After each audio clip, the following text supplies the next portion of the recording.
After an explosive start to Major 1, we've seen 10 teams from each region secure their spot in the Grand Finals. Let's take a closer look at how 2 of our trios qualified ahead of this weekend's games. The Romanians Ziandi and Shark qualified through to Grand Finals with their trio mate Dew after an incredible last game finish, made possible by this one tree.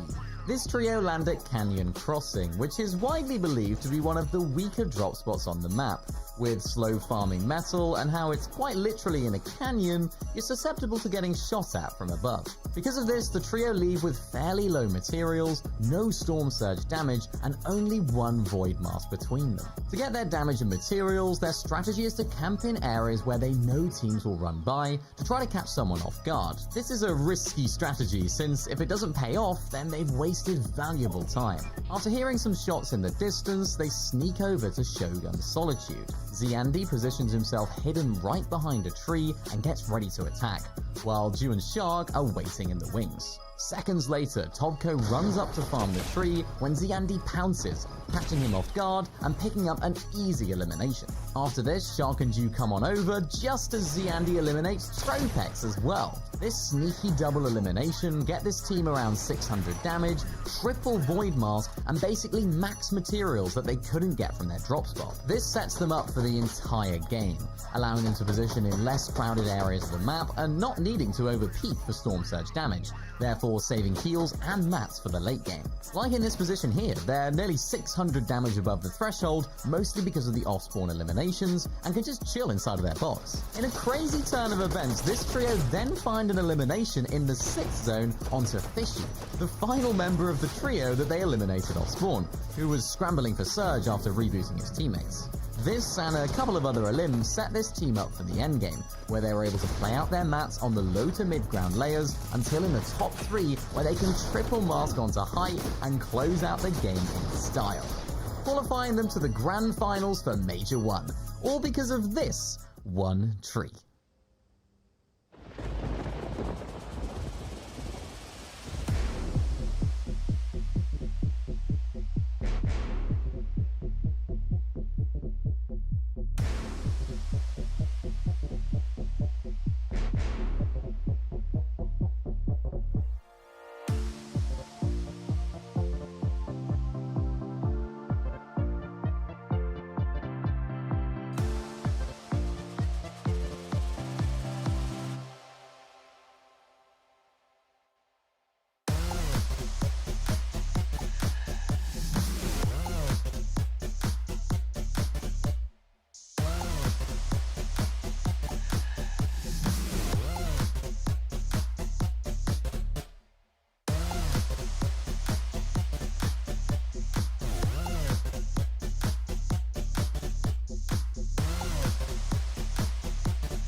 What's going on, Fortnite fam? Welcome back to the FNCS. My name is Zeke, and I'll be hanging out with you guys today.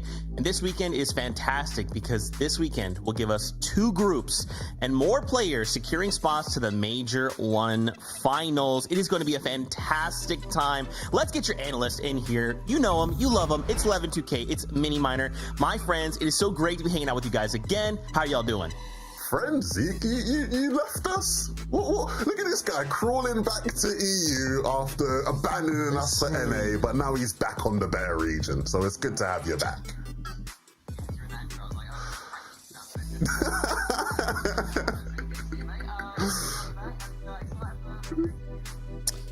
Guys, I am here hanging out on a region of all time, and it's great to be hanging out with you guys for the day. I'm not going to say the better region, because we all know which the better region is, and that's okay. That's totally fine. Welcome, Fortnite fam. It's great to see all of you. In case you missed it, I don't know if you saw, there's a big announcement that was just made, and we are going to Lyon, France for the FNCS Global Championship. It is going to be a fantastic time. I can't wait to be hanging out with the French community. I mean, and it's going to be so much fun to see even just a snippet of that with the Gentle Mates, right? Back in 2023, I mean 11, to get a stadium of that? I mean, it's going to be mental, Zeke. Like, French fans sort of just do it differently, right? You know, I don't want to start, nation, battles, but I feel like they do it better than anyone else, if I'm being honest with you. You know, I'm a Rocket League enjoyer myself, Zeke, right? And over there, I've seen their fans, the French fans over there do amazing things. And like you say, the idea of having a full stadium of just French Fortnite fans just going crazy, it's like, I'm getting chills already.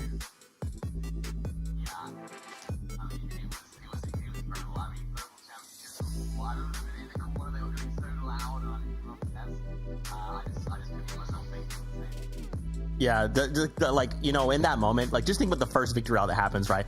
And the stadium is just like, ah, like, oh my gosh, it's gonna be so much fun. Man, let's talk about some of the French trios. Let's go ahead and highlight some of these trios for us that we'll be seeing compete today. Let's start with Andelex, a long time prominent member of the French community. What can we expect to see from this player today? Oh, I mean, we're talking about potentially the GOAT of French Fortnite, right? This guy's longevity is unmatched. Andelex has done it on so many different levels. And, when you look at French Fortnite right now, there's an argument to be said that, things haven't been going as smoothly for them. But if you think things are going to get better, you'd think Andelex will be a part of it, right? He made it to the Global Championships last year playing with Sato. And as a whole, right, that trio now that they picked up Marco, who's not French, by the way, but still part of the French, trio in that sense. Yeah. They're looking all right, not looking maybe as strong as some of the other premier trios in the region, but I think they have a chance in this group today. And if Andelex is leading and doing what we know he can, I think they got a good chance of making it to the Major 1 Finals for sure, Zeke. Okay, I like that. I mean, like you said, he already has some of that experience, right? He's made it to the Fortnite Global Championship before, yeah. So I'm excited, and all we have to do today, right, is either a victory royale or place top 5 in terms of consistency. The experience alone that Andelex has, I believe, will be enough to carry them through the distance. But there's also a couple other trios we want to highlight, like his old partner, X-Squeeze, who's now partnered up with Akira and Podesai. These guys are landing over at Lost Lake. I mean, what else can you tell me about this trio? Yeah, I mean, that trio I'm very excited about. The one thing I would say, just quickly on Andelex, right, is he's got 2 great talents with him, right, in Sato and Marco, a lot of firepower to help him. But this trio is a trio with a lot of firepower as well, right? You mentioned Andelex's experience. X-Squeeze and Podesai, also 2 of the most experienced French players. They've had so much success in this game, and I think they're a trio who a lot of people have had their eyes on because they've been in a heated battle with one of the best trios in the region in Cami Setiachari. I mentioned the nation battles before, Zeke. It's been a lot of Poland versus France, it feels like, in the Fortnite EU scene recently. And unfortunately, this trio hasn't been on the best end of that, right? Cami Setiachari have sort of been bossing them off spawn, if we're being quite honest. The good thing is, in Group 2, these guys are uncontested. They have Lost Lake to themselves, and if you ask any, analyst in the world of Fortnite, anybody who knows what they're talking about, they're going to tell you uncontested Lost Lake is a great position to be in a group stage of FNCS. So I feel like these guys definitely, you'd expect them to qualify through today. If they didn't, it'd be a bit rough. The only problem, Zeke, is that it's actually quite hard to gauge how good these guys will be be uncon because we just haven't seen it, right? Like it feels like every time we've watched them, whether it be in a divisional final or an eval, they're contested against Cammy and Seti, and Cammy and Seti just seem to be winning over and over again, right? So it's like, how good are they going to be uncon if they don't have the early damage, the early surge? I'd like to hope they'd still be able to figure it out. Yeah, I think the score of Spawn there is 9-2 in favor of the Polish lads, so it's not looking too great for the Frenchies at the moment. I have been really impressed though with Akira, with how he's been playing off Spawn. He seems to be the light in the dark of that trio at the moment in terms of off Spawn, and I'm seeing that in the mid to late game as well. He's one that's really popping off right now, and expecting to see more of that today.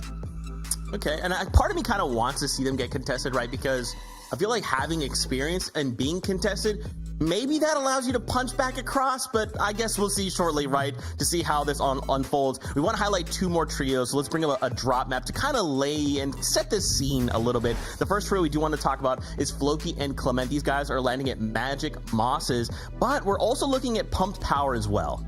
Yeah, absolutely, right? Two more French trios in this lobby that I think a lot of people will be rooting for to make it to the finals. Floki, Clement, Sloxay, what a great position to be in. Magic Mosses uncontested is an amazing spot for them, so I think they'll definitely be on a lot of people's list to qualify. But unfortunately, Mini, Kurama, Rerex, and Mez, as good as they are as a trio, they are contested here. They're going to be contested by Demus, Pix, and Dom, and Demus, Pix, and Dom is a very strong trio.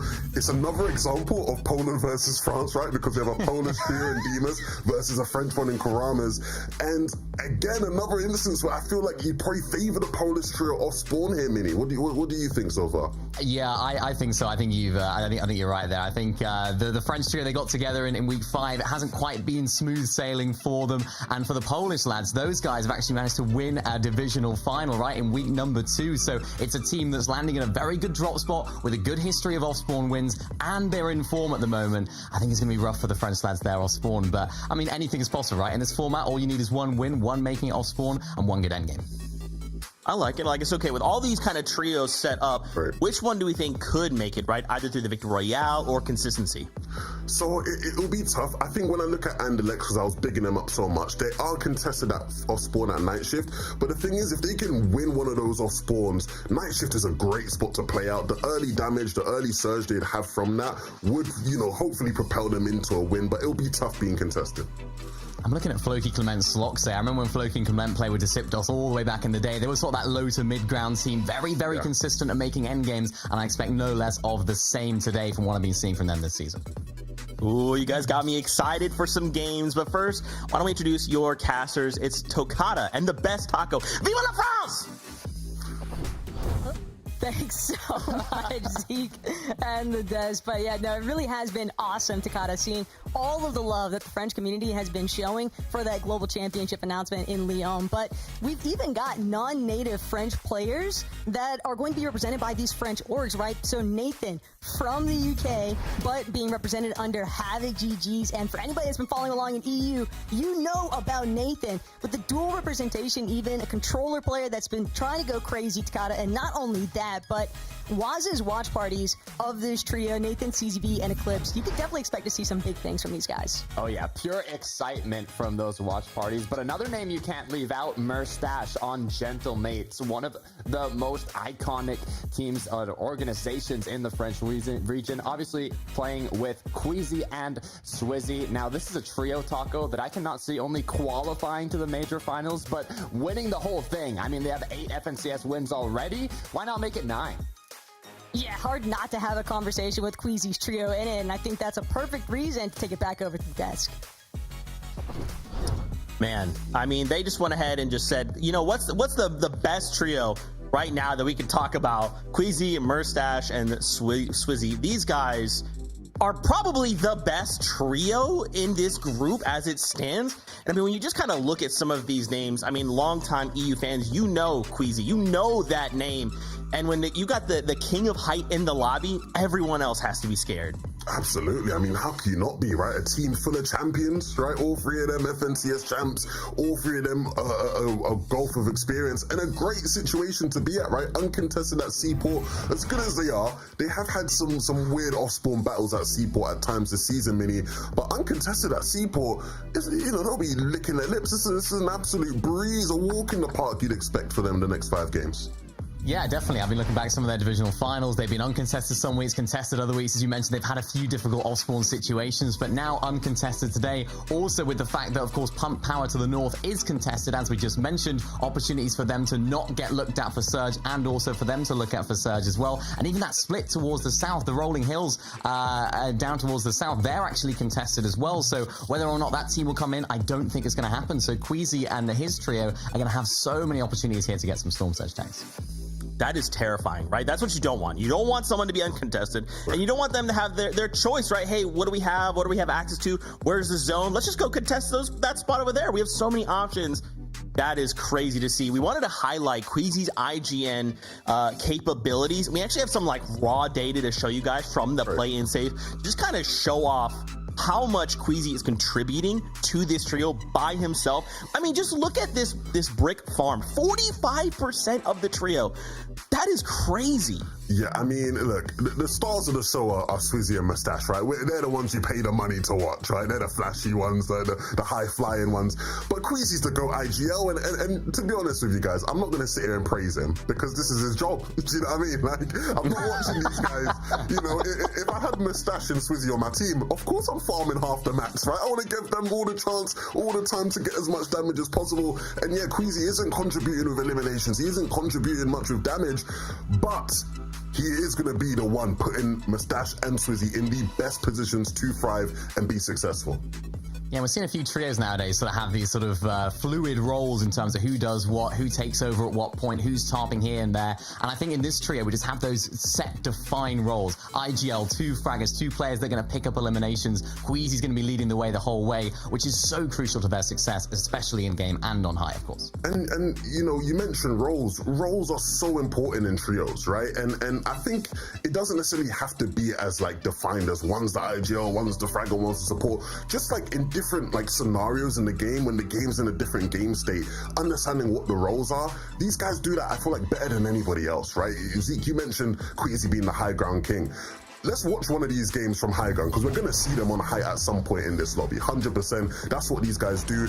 Another thing these guys do is they play for island a lot. The island can spawn on a bunch of different positions, but in a lot of them, these guys want to play for the island. You're going to see them up here. And the benefit of that is that you save so many mats, right? If the zones keep pulling towards the island, they end up saving so many materials. And look, I'll teach you something for really quickly if you don't know much about competitive Fortnite. If you give Queasy the chance to have cat mats going into the 8th zone, right? And he has 4.5k mats, his team is most likely going to win the game, right? Because he can sit on high like this and they can just, you know, completely mow through the rest of the lobby. And the big thing here is that, like, roles are still important even when they're playing for height. You see Swizzy and Mustache maybe being a bit more aggressive, looking for refreshes, looking for more mats for them to be able to keep height, while Queasy spends a lot of his time putting them, you know, tarping them ahead, looking for teams to pressure. The roles are clear. If the roles aren't clear on height, things get confusing. Yeah, it's just so important to have those roles. And I think last week in group number 1, we saw a few instances, and one instance in particular that we'll look at right now, where roles haven't necessarily been quite as defined, where things haven't quite gone the way that the team would have expected, all because of those roles. We can see Pixofty's trio, the exact same situation. They're up on height, they're saving all the materials, as Levin just broke down. They've got so much materials, so much surge, and are able to take height here in this zone. But look at this, Pixofty also trying to tarp ahead, not pressuring down, making sure that nobody can come up. It's not happening for this trio. And then look at this, now Pixofty's all the way at the back of the tarp, not connecting because they haven't got those set defined roles, Levin, that are making them actually successful on high and ensuring that no one else can chop them down or indeed go up. And I think that was the downfall for them that game. And it just shows how roles are so important, why Queasy's trio do it so well, and with him in front and him in charge, and other trios don't quite find the same success because they don't have those roles defined. That is so crazy. I love that kind of A and B, right? It helps me just visualize so well. We only have a few moments here, so what do we think? What are we hoping to see out of these next 5 games? Hopefully Queasy doesn't win like the first game. I want to see a couple games from them. So hopefully like they just win like the 5th one and like they have some fun for the rest of them. Queasy game 1 win. That's happening. I'm calling it right now. Well, Fortnite fam, let's get into it. This is game number 1. So casters, take it away. Thank you, Zeke. Look, quick reminder, if you missed Group 1, it was a Spanish trio that took home Game 1, and we've got another one competing here today. Now, odds, I will put it in Queasy's favor, but time will tell. Quick reminder for those that missed the first group, it is going to be 5 matches that are played out today. To qualify to the major finals, you have to either get that victory royale in one of the 5 matches or place top 5 on the consistency leaderboard. Taco, any expectations for game number 1? Look, my primary takeaway after Group 1 last week, Takata, is the fact that anything can happen. There were some huge upsets even in terms of teams that we didn't see actually find their way towards that Major 1 final. So it's going to be a tough day. We've got 5 lobbies to essentially dictate what's going to happen. And I think most importantly of all, height is certainly going to be a heavy topic of conversation. I mean, it will be, but with Queasy, Swizzy, and Merstash in the lobby, you saw Levin talking about it. If they're able to get that Rift Island, if they're able to conserve the materials needed during those final zones, it's going to be a red alert for all the other trios in the lobby, especially if they're being contested. But the battle bus is heated up, engine started. Let's get right into game number 1.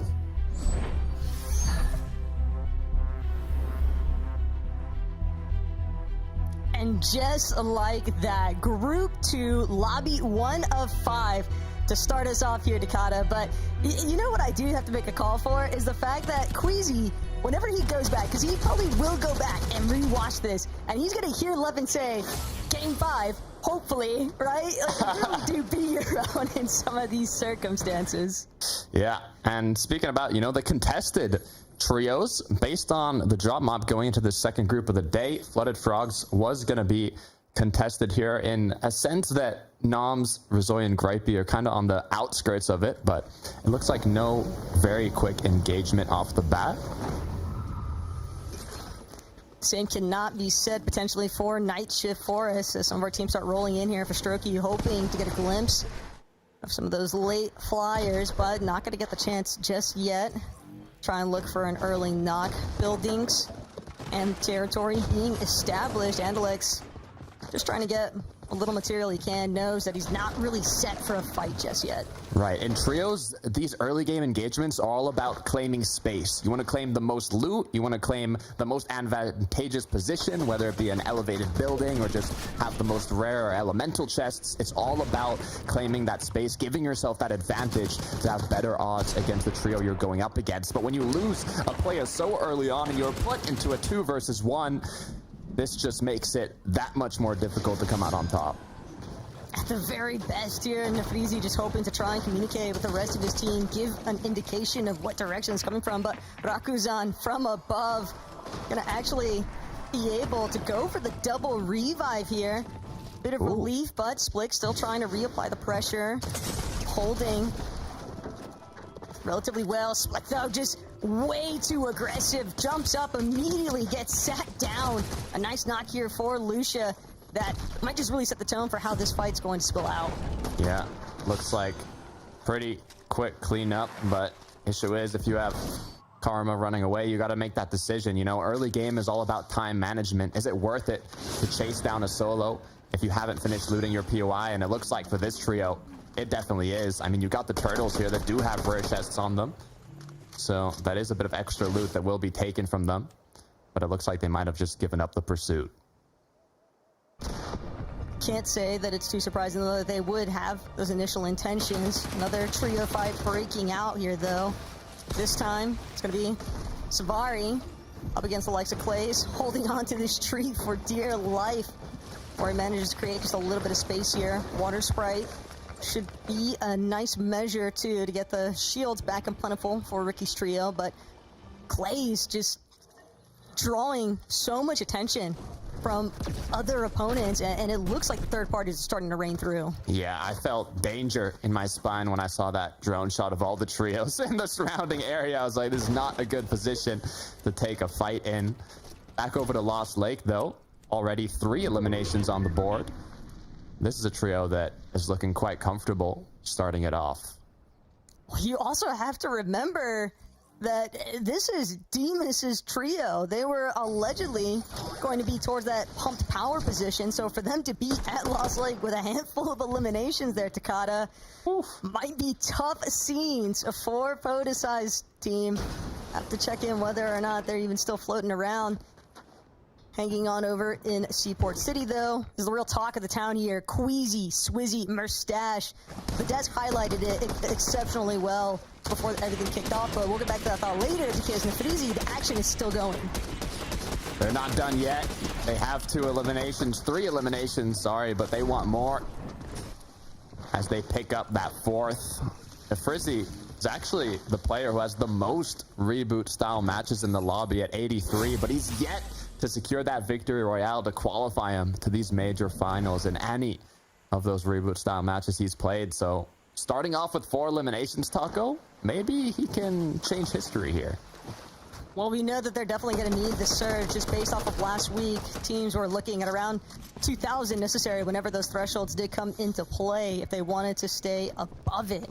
So important eliminations gathered so far, and Nefrizi having so much experience in this style of format, maybe this could be the one where he finally manages to see things in a different light.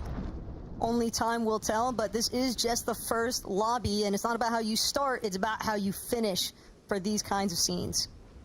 100%. And if we're looking at trios that aren't as contested, like we saw Queasy earlier, and now we have Pink, Nebs, and Chino here, you really got to focus on not only looting incredibly quickly, but finding that storm surge. Because if you're not battling anyone, you're not getting those early game pump shots, those early game tags right off your drop.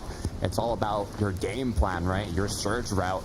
How can you find these opportunities to get that damage? Luckily enough, if you're able to get these Oni masks, it allows you to not only move around much more efficiently, but also kind of split up in terms of the angles that you want to look for those tags, whether it be on a mountain or anywhere that you know some of your opponents are going to be rotating through.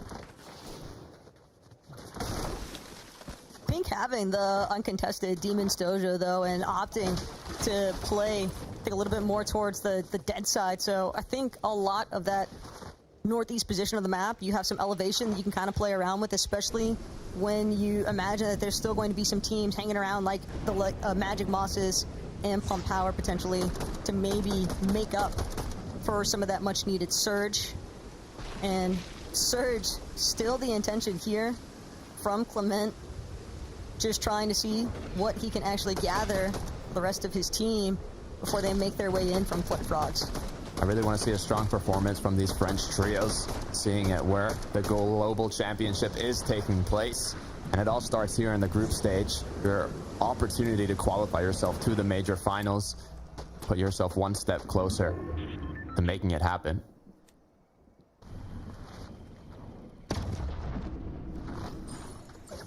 Never an easy situation to be in for any of these players, I'm sure.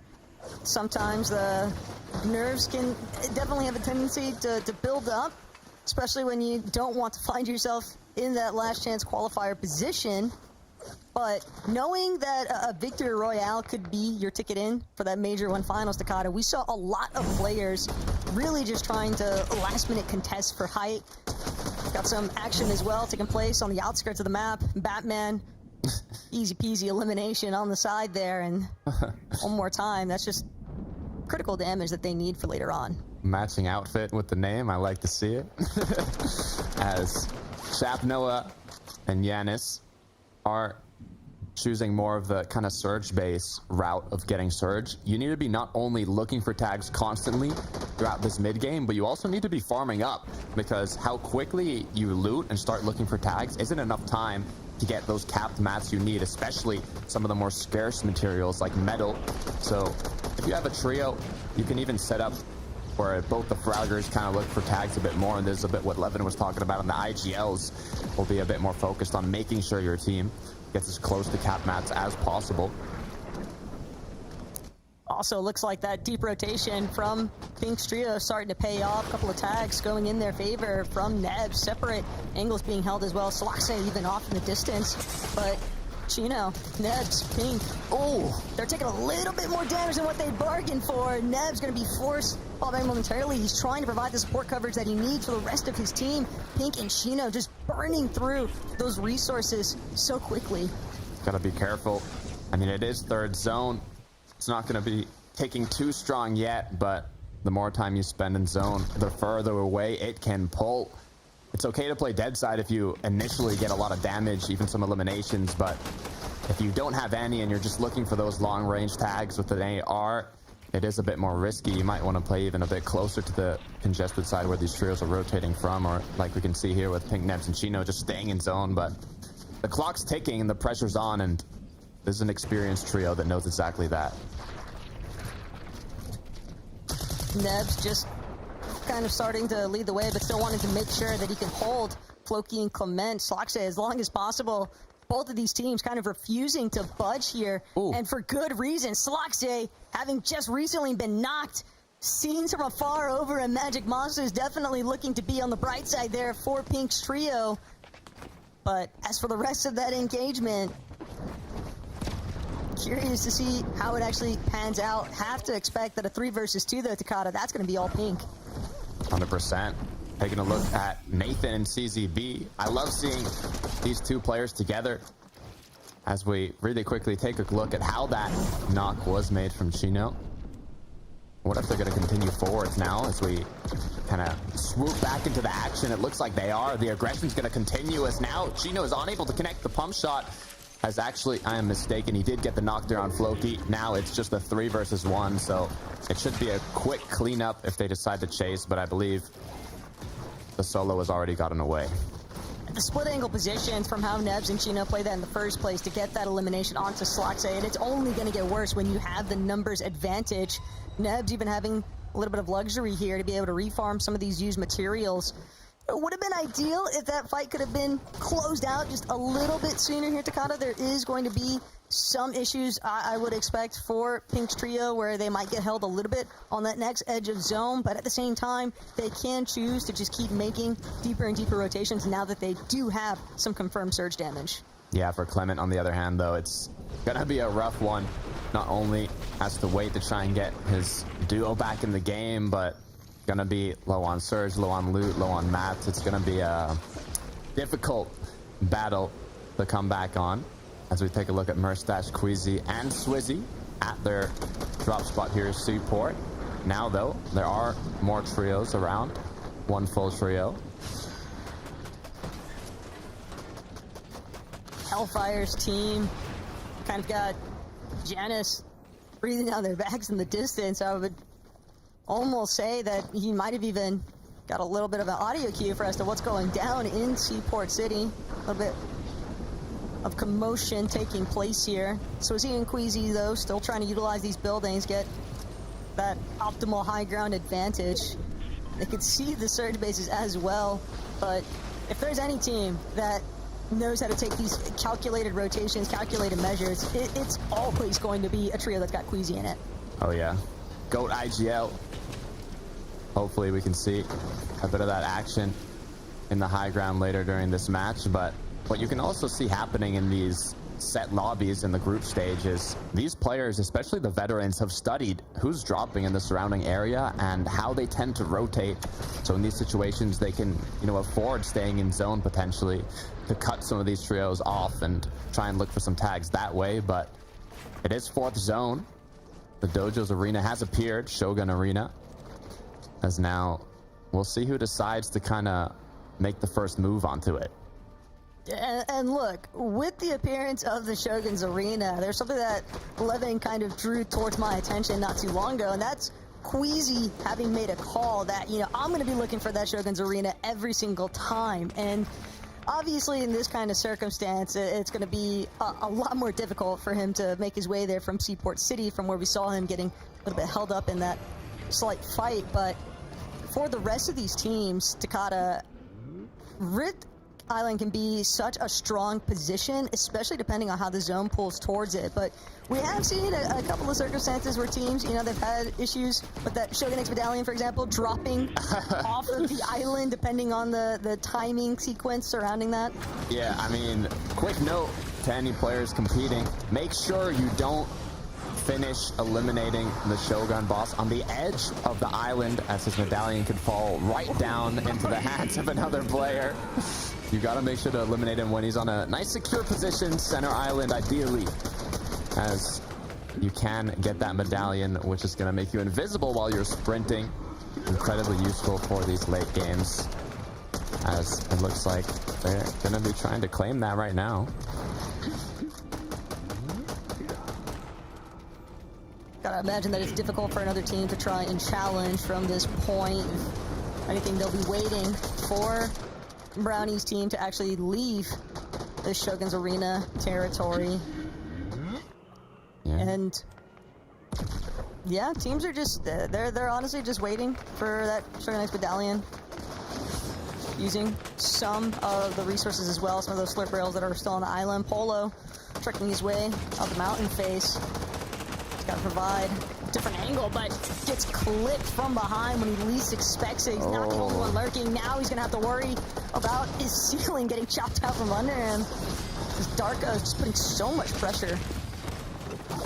Gotta be careful as now the Typhoon Blades going right into the box, not only applying pressure, but also causing eyes to look at this battle. Shots coming from every angle possible as Polo's left alone, continuing to shing like it's 3 years in the past, as now he is going to go down alongside his full trio, and Haiku is the last one standing. Will he be able to pick up his teammate here?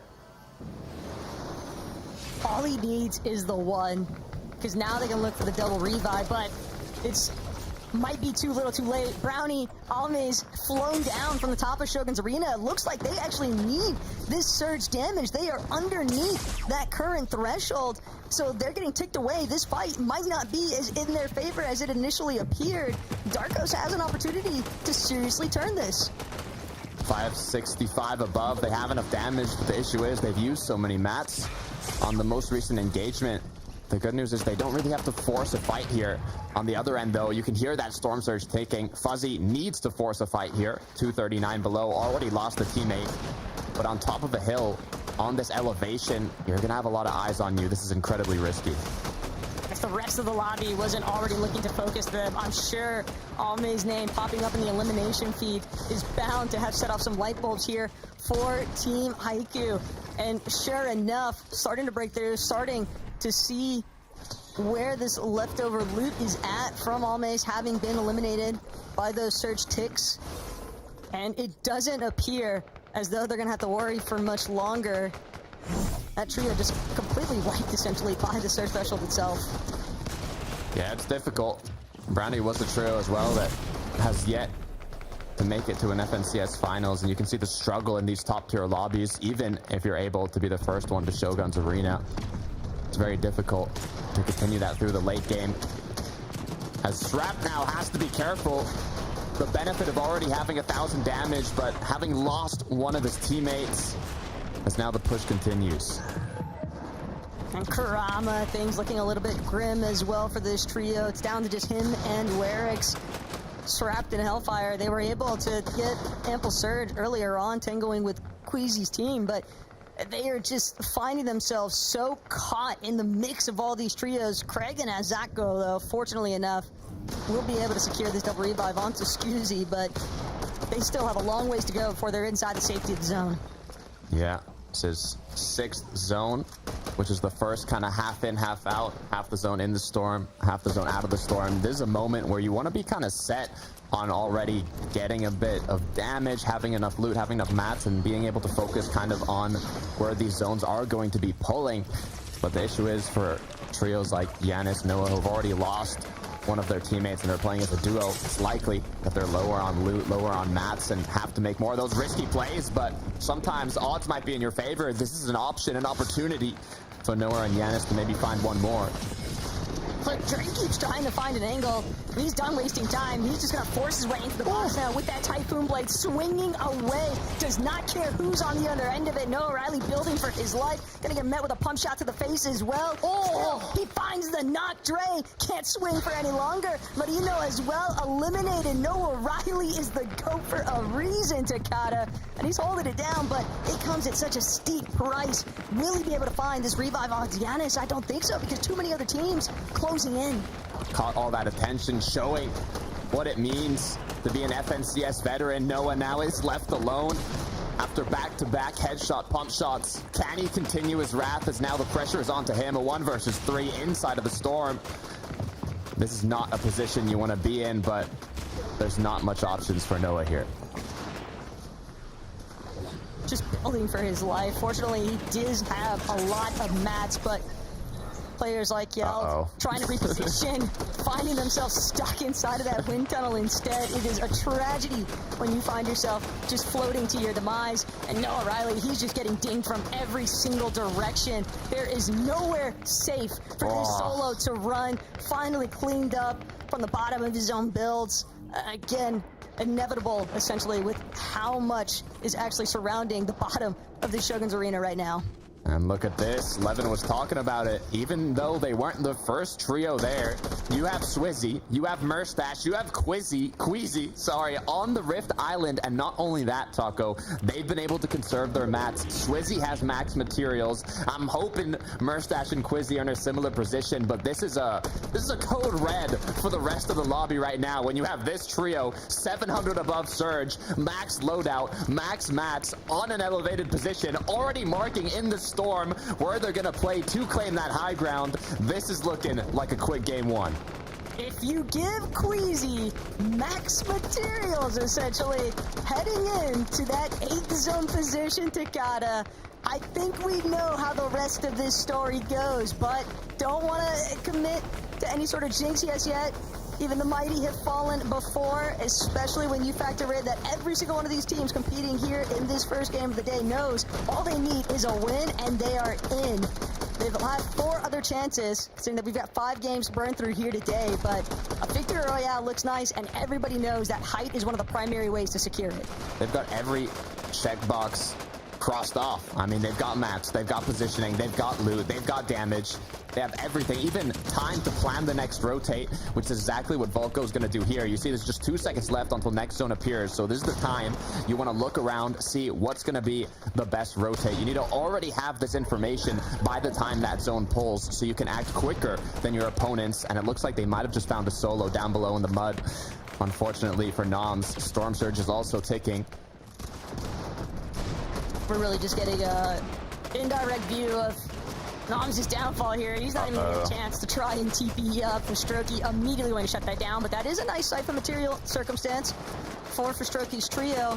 Now, what can they do next with it? Because having dropped, forfeited a little bit of height, Strokey at least has that Void Oni, so might have a slightly easier time, but again, knowing that it's Queasy's team of all trios controlling that Shogun's Arena, these teams, when they try to rotate, they're likely to get beamed from above. Such a difficult rotate. It's what I think literally the highest mountain in the game, but you can see the first trio to put their feet in the snow is going to be Queasy, Merstash, and Swizzy, trying to get as elevated as possible because they know how difficult of a rotate this is going to be for the remainder of the lobby, and all they have to do once they're up and above is look down and start shooting.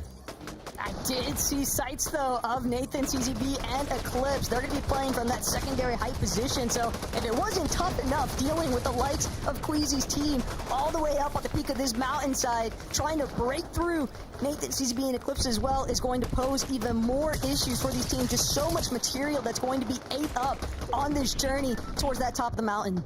Zone is going to, fortunately for the duos, trios on the side playing Mountain Goats, it is going to pull back into the POI, so they're not going to have to fully go over this mountain.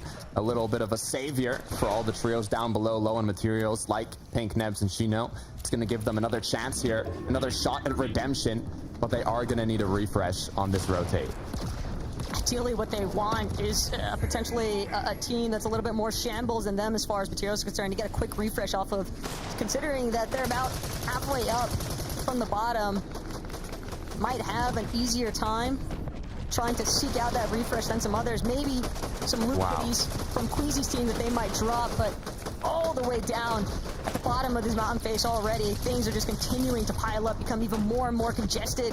But this is what Queasy does best. It's just monitoring the high ground, making sure that nobody else could possibly try and threaten this position. I love what I just saw from Queasy. His trio has already pre-fired the Oni masks onto the Rift Island once again, as it's pulling right back to it, so they're going to be able to maintain that elevated position in the clouds. Meanwhile, all these trios that are low on mats are going to play in the dirt, in the water, trying to find any refresh possible, as the Strokey is going to take out one, but there's a full box of chaos. It might not even be worth it to fully push on in, but he gets a second. Can he make it a third? A full trio getting wiped as Pastroki and Volko go on in. One shot needed to connect, and they do it.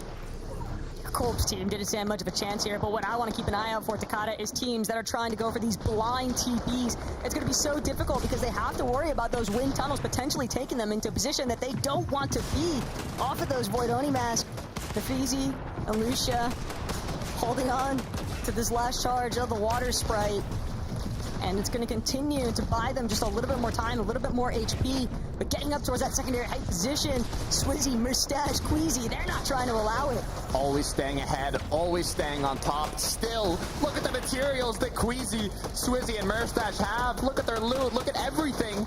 It's going to take a miracle for one of the trios down below to retake this high ground from them, as once again, a mountain is going to be where the zone is pulling towards. All these players trying to elevate themselves while the pressure is being applied from above.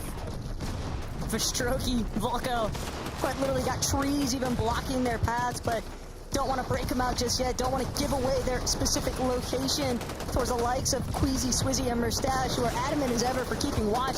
Nebs, Chino, Pink, they're also still managing to trek their way through the snow. It is an uphill battle, quite literally, for all of these teams. Nebs, just 34 HP though, one shot away from getting knocked down. Good news is they've already made it up top of the hill. They just got to continue staying ahead. That's all what low ground is, claiming space, staying ahead of the zone, and they are doing exactly that.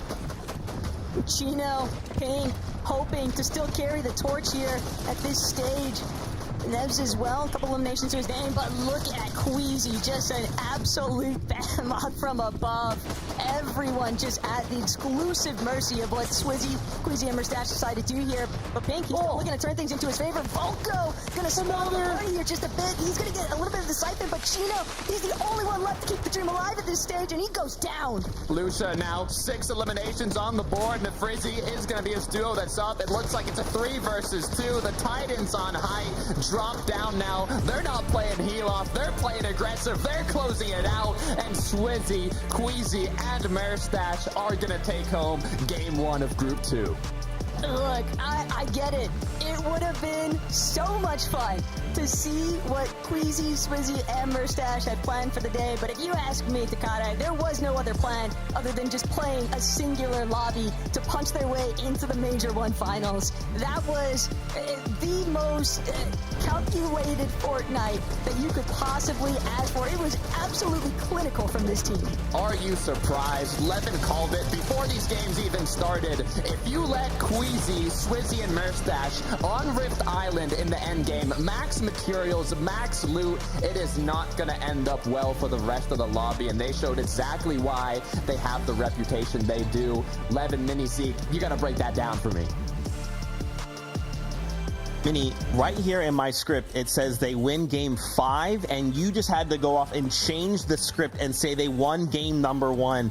Guys, this was easily one of the freest wins I think I've ever seen in a Fortnite game. Not only did they claim that Rift Island super early, but then zone favored them. It goes like almost every zone favored them. And then in that moment where like zone comes back, they're already prepped. They sat on high ground just looking down like, okay guys, going up a mountain, we're already here.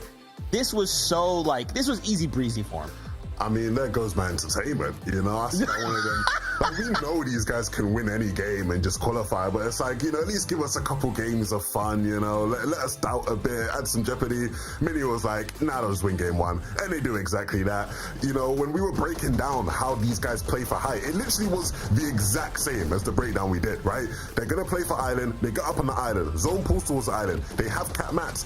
It starts pulling towards the hill. They're going to pre-TP up the hill. Nobody else in the lobby can play how they're playing. And it's just, like you said, the freest game they will play. I like to say, you know, like they showed like, you know, some level of excellence, and they absolutely did, right? Their strat is sort of ironclad. Anybody looking up at height has no chance of taking it off of them. But it's just so easy. I can't wait to see these guys in grand finals or in the Major 1 finals, because there will be a couple other teams who maybe can challenge them. But here in this lobby, no one even comes close. Yeah, really, really exciting stuff. I think your script was upside down, Zeke. I think you meant to see game number 1 was the win right there for this team. Because as you said, Lemon, they just played that exactly how we expected it to go. I had to just take a double take there just to check that wasn't our pre-show sort of little elements that we had in it. It was literally the exact same game that we were going to watch at the beginning. And it was just really, really well played. What I liked about it as well, they didn't actually get height or get the island straight away. It wasn't the team, I think it was Brownie's team that actually got it first. And they were actually up there initially. They actually showed the fortitude and the ability to actually just force them off it and do a really good job at winning on height. Man, more on that in just a little bit because we do have a break. But when we return, we'll break that down, take a look at the standings, and so much more. So stay tuned. We'll see you in just a little bit.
What's going on, everybody? Welcome back. I mean, look, if you missed it, we just saw one of the easiest games I think Queasy will ever play in his life because they just locked down this lobby.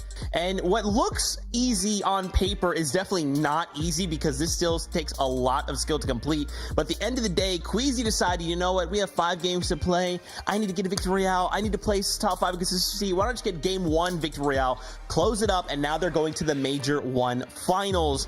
Man, again, I just can't stress enough how much skill this takes to execute, Levin, and they just made it look so unbelievably easy. Yeah, absolutely.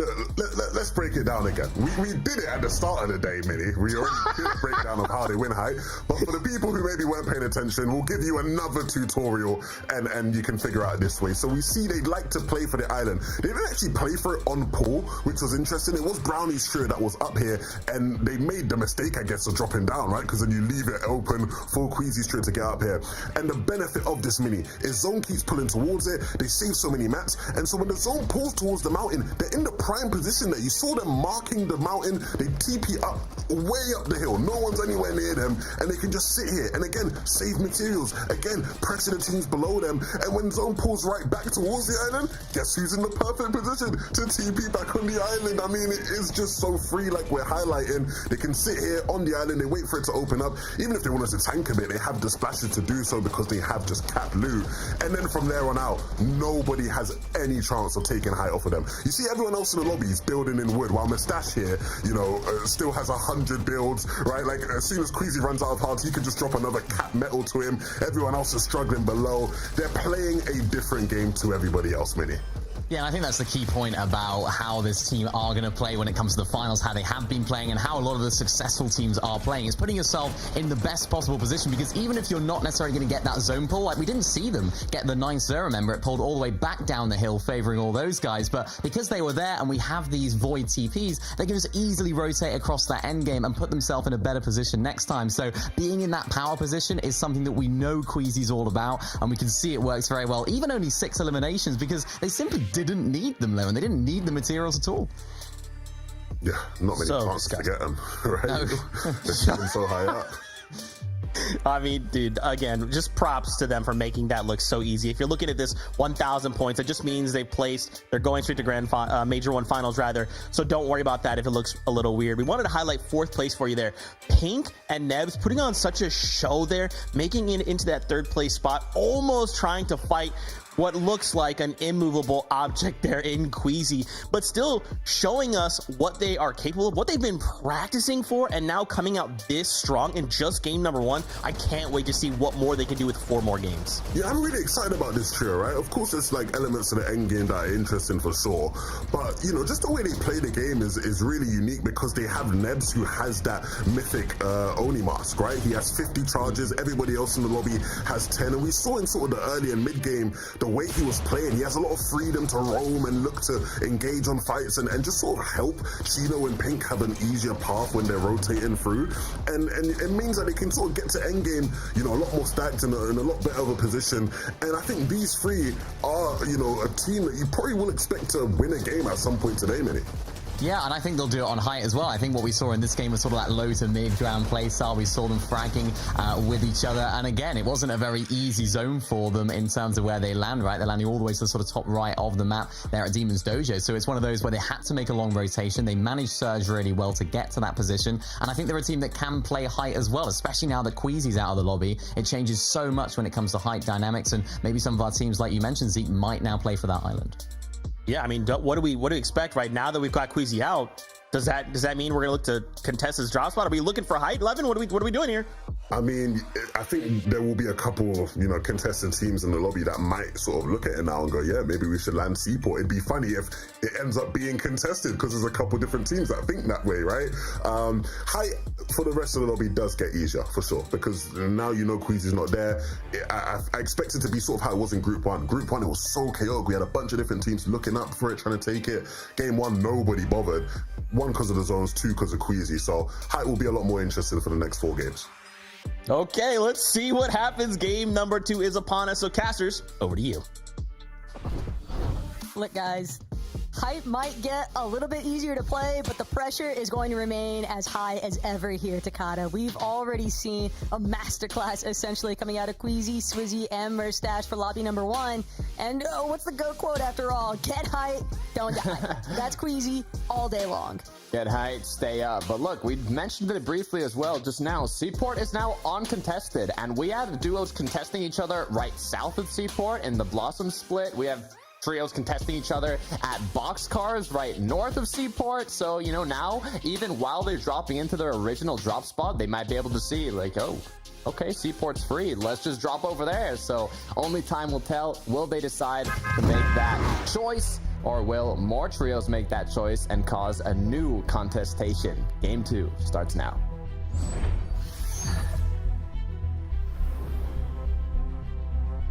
Something else that's been made very clear, though, Takata, with the conclusion of that first lobby is the fact that Shogun's Arena has just become that much more available. We did see the likes of Brownie's trio try to maintain it, but their problem was they encountered surge difficulties. They didn't have the surge they actually needed. They were forced apart from the island. So at this stage, a lot of it isn't exclusively just going to come down to autopiloting, trying to take those height positions, because these teams understand they still need to make sure that they have the surge necessary to do those power plays. 100%, and I'm thinking now in the back of my mind, where's Andalex at? You know, was originally contesting night shift. Now, nobody contesting night shift. But if we go to Lost Lake, we do have a battle that's potentially going to be unfolding. And look, maybe being contested here yet again isn't the worst case scenario for Podesai's team, just because they're going to need the practice if they decide to commit to Lost Lake, Takata. They know what awaits them. If in Group 3 we see success from Seti and Kemi and Shari, so a little bit of off-spawn practice, a little bit more, I should say, it can always be beneficial in the long term. Oh, and it looks like not a single trio decided to drop at Seaport City. What are the odds, Tog? I guess they just want to stick to their, you know, routes, their loot path, everything they've studied. They don't want to kind of mix it up, even if it's that much potential free loot. It is a risky decision as we look at Nefrizzi now. Lucia, Starkist, this trio, I believe, got second place in the last match, so they're already doing a great job in terms of keeping themselves up high on the leaderboard. I didn't want to jinx it there, got a little scared when I saw the knock come through, but they did make it happen. This is some really nice early surge for Lucia's team for sure. And not only that, but knowing that, well, I can't say that they necessarily know, but they might have been able to scope out the fact that teams weren't headed towards Seaport City. So that also does introduce the possibility that teams might look to rotate through Seaport City just for fishing purposes, just for additional loot purposes. And when you have successful early fights, like what we just saw from the Freezy, it makes it a little bit easier to prioritize having some slightly slower rotations. Yeah, the thing is, normally you don't know if anybody's going to drop at that POI that becomes uncontested, but if you're one of the contested trios that are landing right beside it, like I was mentioning at Blossom Split or at Boxcars, I think, depending on the bus path, you can see if a trio is flying into Seaport or not. So it's very surprising to me that the ones that are already contested didn't kind of see that and make the decision to drop there. But maybe another trio, like you said, will walk through Seaport, be like, wait a minute, this is uncontested, a bunch of free loot, free mats, but also time that it takes to secure all of that. And when you're already on your mid-game rotate, you're most likely just kind of looking for damage at this point. But we'll take a look back at that. Shattered Span, right?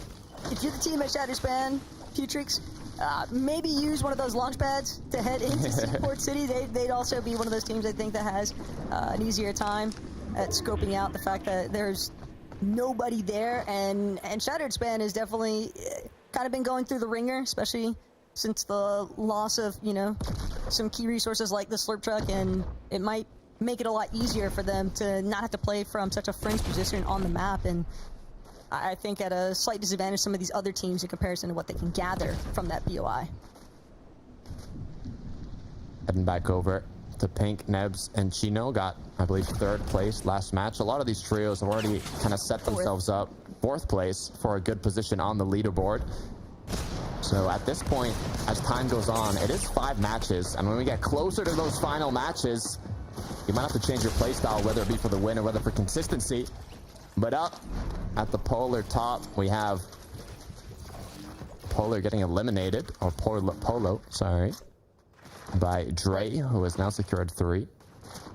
And Dre needed that as well, because those materials were running incredibly low. This was a pretty stretched out box fight that now is going to send them on a recovery mission to get that reboot off. And they're not the only team kind of duking things out here early on. Brutal Boxcars under heavy fire currently. Clement, Slotse, trying to see if they can get an approach. Slightly split positions here. Splashes ringing out, but it's actually going to be Floki for a moment here, going with that right side peek. Instead, trying to just make sure that you can take this wall. Unity, though, going to charge right through. Could have been some serious problems there for Floki. Had not been able to back off for a moment, but Slotse has found a slight opening. A little bit of pressure applied. And it's just the triple threat, essentially, that Floki and his team is trying to essentially unify for here. Right, I love the way they're playing this out. Not only are they playing safe peaks where they can quickly just re-edit their walls, they have all the builds in the surroundings, but they're also taking various angles to apply pressure all over the trio. But the issue is, when you take too long, these other trios in the area are hearing those shots, they're hearing this battle unfold, and they're saying, you know, this could be a good opportunity for a third party, as now the sneaky play is going to come through. They're going to crouch through the builds and just hopefully find an opportunity to maybe 3-2-1 triple shotgun a player here. It's Floki's team that is the most unaware of just how threatened their current position actually is, because they're the ones that actually have some of these builds kind of work their way through the train station here at Brutal Boxcars, and with that menacing sneak up, you almost have to expect a time commitment even from Marvik's trio, right? If you spend so long not actually being directly involved with the fight, you're gonna have to get that surge one way or another. And they might have missed their opportunity, at least onto Clement's team. I'm not sure if they knew there was a third party there, which would be pretty unlikely. I mean, they crouched the whole way. I think it was just good timing. They decided this is taking too long. Brutal Boxcars now. Be careful, though. They can actually still get an opportunity here. They take the first shotgun shot, but Kifo is going to be the only one that took the shot, as now they're just going straight into the action, see if they can at least pick up one, and they do exactly that onto Ricky. A quick knock, bit of loot for the trio, but will they continue forwards? Like, that was so necessary, because that was about to be embarrassing, but fortunately, I do think Marvik, that was a nice recovery. They were able to actually get that initial elimination onto Ricky. 2 versus 3, though. They want to close in on the rest. Bari was actually the one that had been split initially, but now this trio forced to play tightly knit. Bari doesn't have the HP, though, to keep things going. That's going to be the secondary confirmation here for Kifo, and that is a promising look, as now it's only a singular member left over from Spari's team to try and hold things tight. Whether or not they can actually even make a play for those reboot cards is another question, because right now it's all about getting out of dodge. Yeah, I believe that singular player too is kind of sandwiched now between 2 separate trios, so it's going to be a difficult one as we pan on over to Nathan, Eclipse, and CZB. I love seeing Nathan and CZB still together. I mean, they played together for all 3 majors last year, even qualifying for globals in Major 3. So seeing them once again now in trios alongside Eclipse, they've got that synergy, they've got that chemistry, and hopefully it's going to show in these matches. We also saw them as one of the teams that were taking early notice of that height position, right? They were just a little bit slower to try and beat out Queasy, Murstache, and Swizzy for that mountain play, Takata, but they are clearly a team that has a pretty firm understanding of how to actually maneuver themselves into those priority positions, and I'm excited to see how the rest of these lobbies continue to unfold for that team, especially, again, given the fact Nathan, he's out here trying to help represent Controller Nation. Podesai and a squeeze, though. Little bit of problems here. Might have been caught up while trying to go for a fishing play. Really want to see that trio qualify, representing Gentle Mates. Just thinking of seeing them at the Global Championship in France, being on a French organization, all the fans cheering them on. We'll see if they are able to do it in this second group as we look back at Nathan, Eclipse, and CZB. A reminder of kind of how the meta has been played out this season. It's a lot of fishing ever since the water boon was taken out of competitive. Now it's all about fishing, getting those shield fish. You don't have to fish in a fishing hole. It could be any open body of water, and you can get quite a lot of shield fishes that you can then use to recuperate that shield after looking for tags in this mid game. So that's why you see a lot of these players with fishing rods. But as we get closer and closer to that 4th zone, where Rift Island will once again appear, we talked about it earlier, Taco. Queasy, Swizzy, and Murstache didn't even take it right off the bat. There was multiple trios that kind of fought for it, and in the end, they were just the last ones there, using it more of kind of like a rotation tool versus, you know, getting the loot from the Shogun boss and getting anything else, even position for tags early on. but it still worked out very well for them. So we'll see if this time around another trio takes it. Yeah, it's a perfect example of you don't necessarily have to be that initial team to claim Medallion to still get a lot of the benefits that are presented by that Shogun's Arena positioning. And even looking back at the trio that we were just on, chat, Noah Riley, Yanis, we saw some struggles. Shogun's Arena could maybe be a new introduction to their game plan just because of the fact that if you don't have much Surge, that top overview can give you a lot of chances, I think, a lot more opportunity to try and make up the difference there. Still got to get flowers where they're due. Noah Riley did have some pretty crazy elims in that last lobby, so he's definitely primed and ready to go, along with the rest of his team. Oh yeah, what you love to see from these players that have been competing for as long as I can remember in Fortnite competitive. Scrap, Skrill, Hellfire now very elevated here. They don't have a single elimination, but they do have a good position to kind of look for those tags. Issue is I don't see too many trios rotating through, as Hellfire now is going to choose to maybe go to a different position to have more angles on trios rotating through. That's the benefit of kind of the mobility within this season with the Oni masks, the Typhoon blades. You can afford to kind of split up a bit more from your trio. This is a lot more risky, though, for Hellfire to be the one playing the solo position inside of the bush. Sure, he's got his teammates nearby, but he doesn't have the luxury of being able to just immediately teleport away from danger. If he gets spotted out, it's going to have to be a quick pickup factor from the rest of his team to help him out there. A lot of our trios just encountering their own fair share of struggles, though. Batman and for Strokey, they're hoping that they'll be able to make a reboot play here now for Volko. Even if the early doesn't necessarily pan out in your favor, still have a chance if you're able to get that reboot through. It will be tough, though. Just there's so much Surge now that they're going to be behind the curve on. Yeah, but if we look at Eitsu, Echo, and Repairs, this is a trio that has yet to make it to an FNCS finals, but when they get a Shogun Arena spawn like that, giving themselves that elevated position, this could be just what they need. 3 points on the board as well, which means in terms of consistency, it's only been one game, but not looking too hot yet. As time goes on and we get closer to those final matches, the teams at the lower half of the leaderboard are going to be playing a bit more aggressive towards that high ground for that win condition.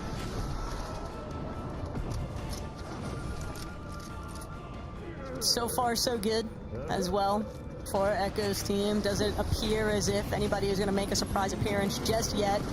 Once a team has already kind of staked themselves out on top of Shogun's Arena, I don't think that it's very common for us to see teams look to directly challenge. Maybe if they can get a nice beam from below, or if they feel like they're going to be able to take a more advantageous shot, but I think that that's going to fizzle out for the time being. It's just going to be Echo's team claiming that Shogun X Medallion.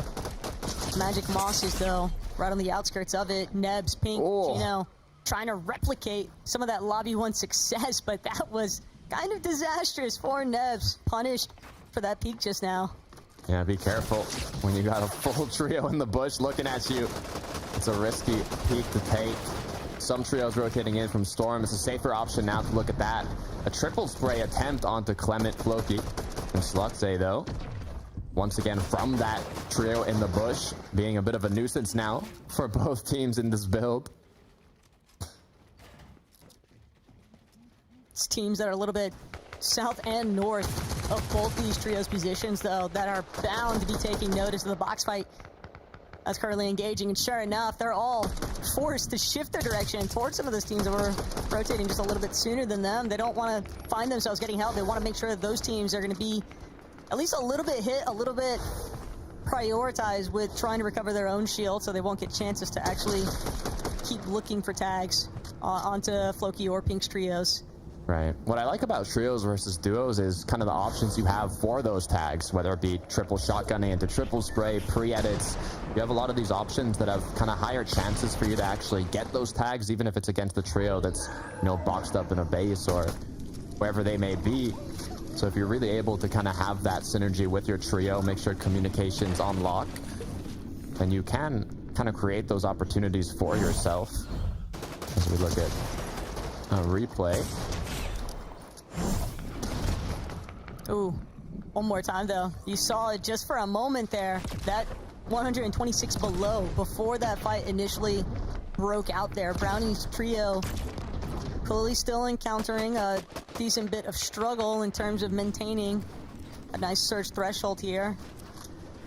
That is part of the issue introduced though when it comes to these set lobby type of performances, Takata. Everybody knows just how much more difficult acquiring surge actually becomes. Everybody's head kind of on a swivel here now, as Chino looks like they lost pink along the way, and not only that, but they are currently under duress. 124 below as a duo, and it's one more time. Sluxe, Clement, Floki, the same trio. Kind of gave them a slight hiccup in that first lobby. Engaging with them yet again. Deja vu back in the storm. Once again, battling it out. Looks like Nebs with the use of the Oni Mask is going to continue on forwards here, even though it is a 3 versus 2. They're still confident to at least get a bit of damage, as they are making their way towards the zone as they continue to apply pressure. But if Clement, Floki, and Sluxe stop here, it's going to force them to do the same and either get in or create an opening. Also appeared like PKR's team might be able to even cause a bit of a sandwich situation here. Chino and Navs must really trust the amount of healing that they have available. A few water sprite charges as well as splashes, but they want even more than that. They want revenge for having lost pink in the first place. Clement nearly getting the better exchange there from Nebs, but instead it's going to be Nebs immediately trying to charge on Sluxe.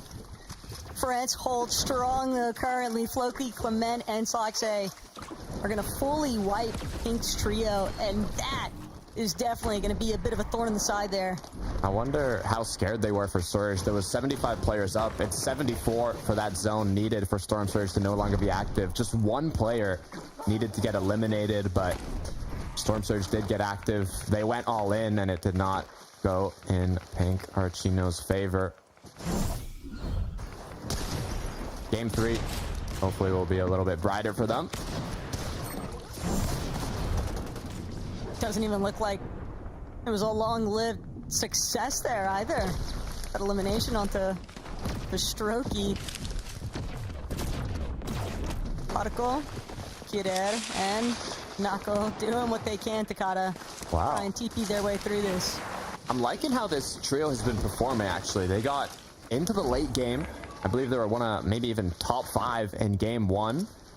I mean, in Group 1, we had a Spanish trio take home the VR in the first match, and now they're looking quite stacked enough, I'd say, to have another solid performance in this late game. So in terms of consistency, they definitely have put themselves in a spot to do well.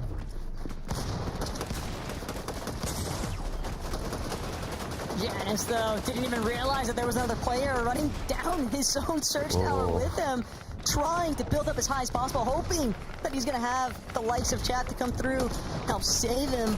But Abdallah not willing to give up that chase anytime soon. Zako as well from afar in the secondary Surge base. Chap just trying to apply pressure where he can, but these teams all getting stuck inside of the same perimeter.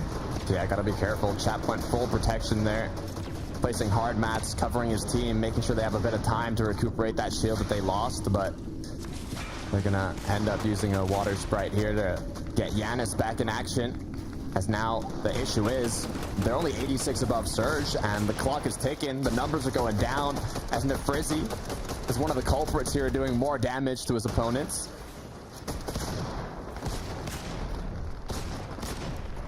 Hellfire and Skrill just doing their best to hold the walls so far, but Rakuzan and Nefrizzi, they're not willing to budge. They kind of understand they might have the advantages here, at least as far as numbers are concerned. Hellfire forced to make a play. He doesn't have a choice now. He's just going to go for the immediate pump shot, but no success. Fully escaping thanks to those Void Oni teleportations coming through.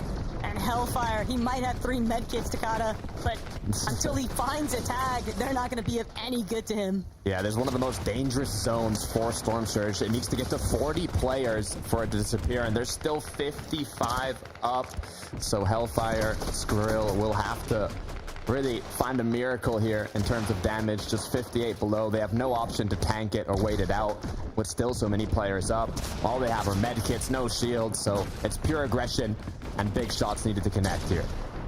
Skrill didn't even get a chance to look back. Alex and Sato gonna be the ones that ultimately find that elimination. Skrill still just trying to barely escape. It at least gave him enough damage that he's now above that search threshold, but for how much longer? Podesai, Squeeze, and Akira also a little bit trapped on a slightly more congested side of zone for the time being, but they're at least well above that search threshold, Takada, so they've got more time than most to actually make their next play. And it's just gonna be a chop out instead. They're taking out the floor from Scout.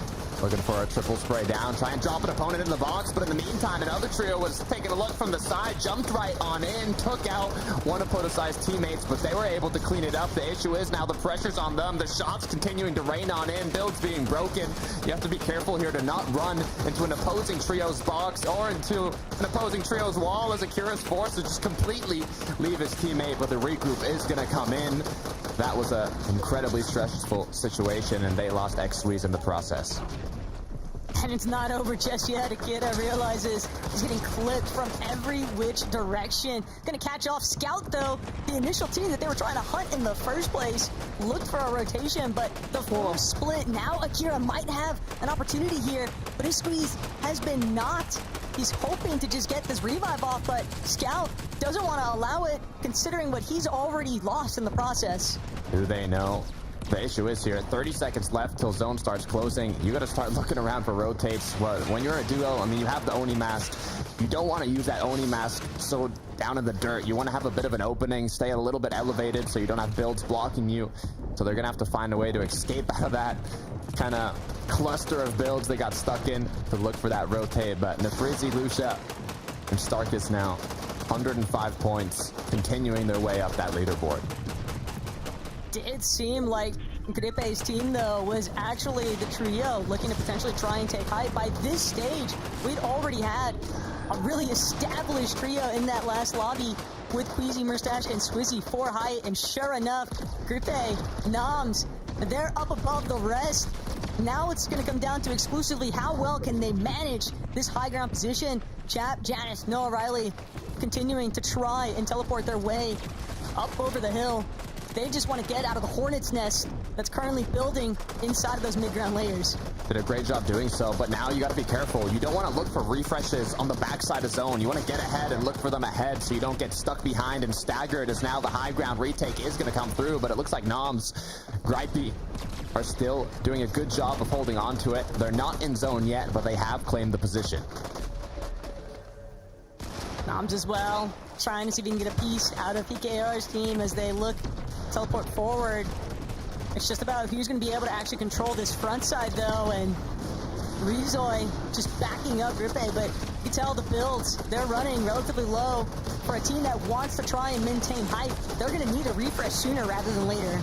Meanwhile, on low, you have Lucia, Nefrizi, Starkus continuing to apply pressure on teams trying to rotate in. They got staggered. They rotated in late, and that is going to lead to their demise, as now Starkus gets up to 4 eliminations. This trio is looking incredibly strong, but might have been a poor decision to take that backside of zone engagement. It's caused them to lose a lot of HP, but they might have just recuperated. Rakuzan just forced to blindly teleport forward, doesn't really even have a chance to gauge where these next shots are going to come from. But a good connect now from Gripe, and he's continuing to just tarp his way through that high ground. Akira falls all the while inside of this secondary from low ground layer. It's tough, though, because for Squeeze, he's not really finding any openings to actually get a proper TP forward. He's forced to just run through all of this congestion, and sure enough, shot from above, shot from below. Players just getting picked off like flies. Yeah, when you're playing as a solo, it can be the right play to kind of ride the back of Storm, because you don't have that trio to support you up ahead, but unfortunately, another solo is going to pick him off. As Darkos, 7 eliminations, looks to make it 8. Can he reach double digits? in this second match of the day, as now he has to find his way back in zone. Storm is ticking 10 per second, unable to find his way in. Who needs placement, though, when you're going to be able to make up the points like that? 10 eliminations in total for that trio, and they're not the only ones.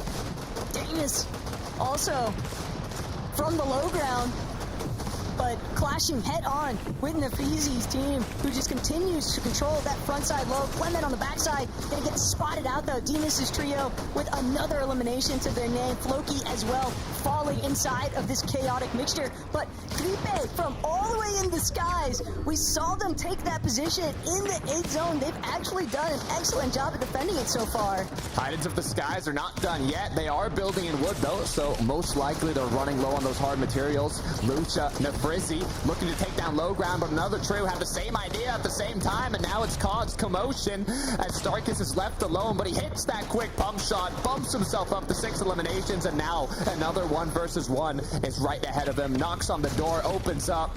Unable to find a shot yet, though, but it connects. That's 7. Can he make it 8? Just 26 HP left.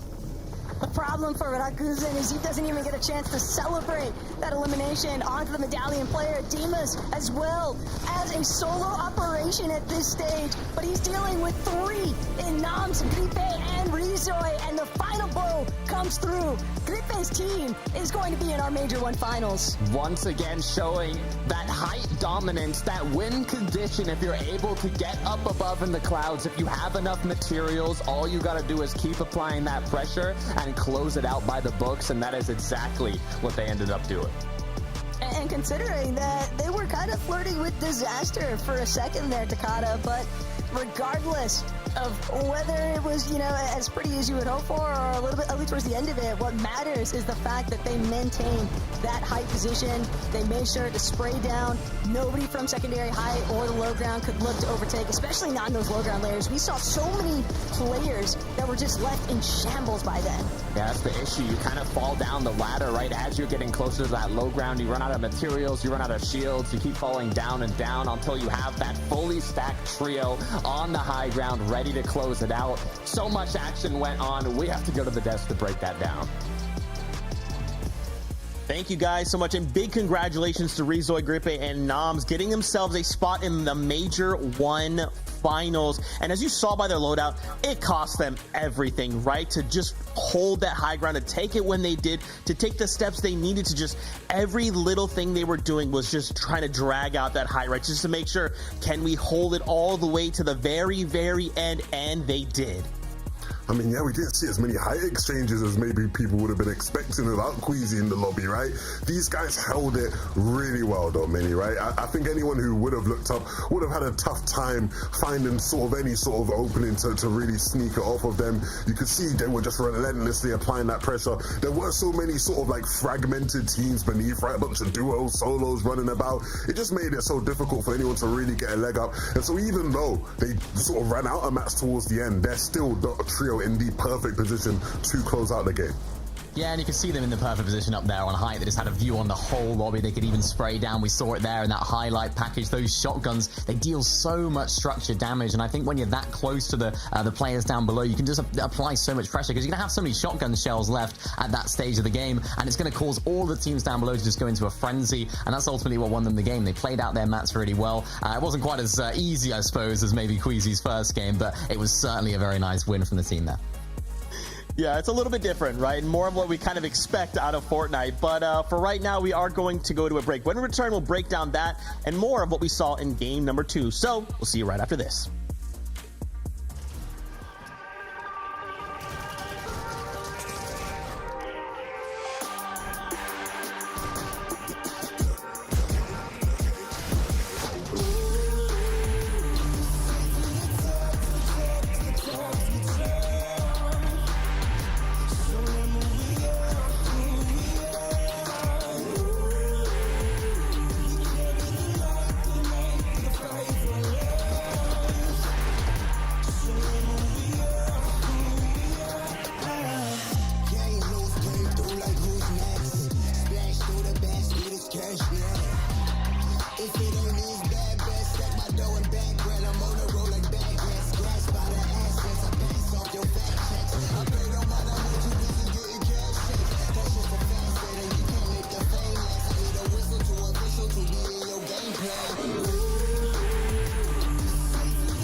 What's going on, Fortnite fam? Welcome back to the FNCS. We just wrapped up game number 2. We watched Rezoy, Grippe, and Noms get themselves the victory royale. And before we went to break, you guys actually said a word there that kind of re-sparked a memory. Pressure. We talked about that at the start of show, and for this trio, they had so much of that pressure in this game, right? They applied so much, kind of keeping everyone else at bay, and ultimately that's what led them to the victory royale. Yeah, absolutely. That suppressive fire from above, it's so restricting, right? Even if you are a team that sort of like has a moment to chill on a good layer, like you start getting sprayed on your tops and you're like, okay, we need to move, we need to get back on our feet. I was really impressed by the way those guys played it. I'll be honest, I almost wasn't sure Grippe was going to play today because he's got a popping UEFN map. I was like, he's raking in the money right now. He might just decide FNCS ain't for me. I'm going to farm my creative map as much as possible. But I'm glad he showed up and I'm glad he's going to be in FNCS finals. Yeah, and I know Rezoy will be very glad that he showed up because it's actually Rezoy's first grand finals. So nice. Very happy to see him in grand finals. Speaking of pressure as well, there's going to be a lot of that on him going into grands or into the Major 1 finals. So intrigued as to how that trio are going to do when it comes down to that. But good signs early on here. It's always a difficult test, isn't it, in these sort of lobbies when you have to win to get in or get top 5. So I think they'll be more than ready for grands. Yeah, absolutely. And I wanted to kind of circle back to that, right? The fact that we're looking for the victory royale, we're looking to place top 5 in consistency after the 5 games. Right now, Lucia is sitting in first place as far as the consistency factor is concerned, right? They're sitting pretty, they're doing well. Now, obviously, if they got themselves a victory royale, that would help. They don't have to do anything else.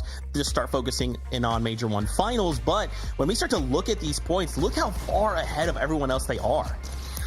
I mean, this trio is an interesting one. Of course, second and third now in the first 2 games.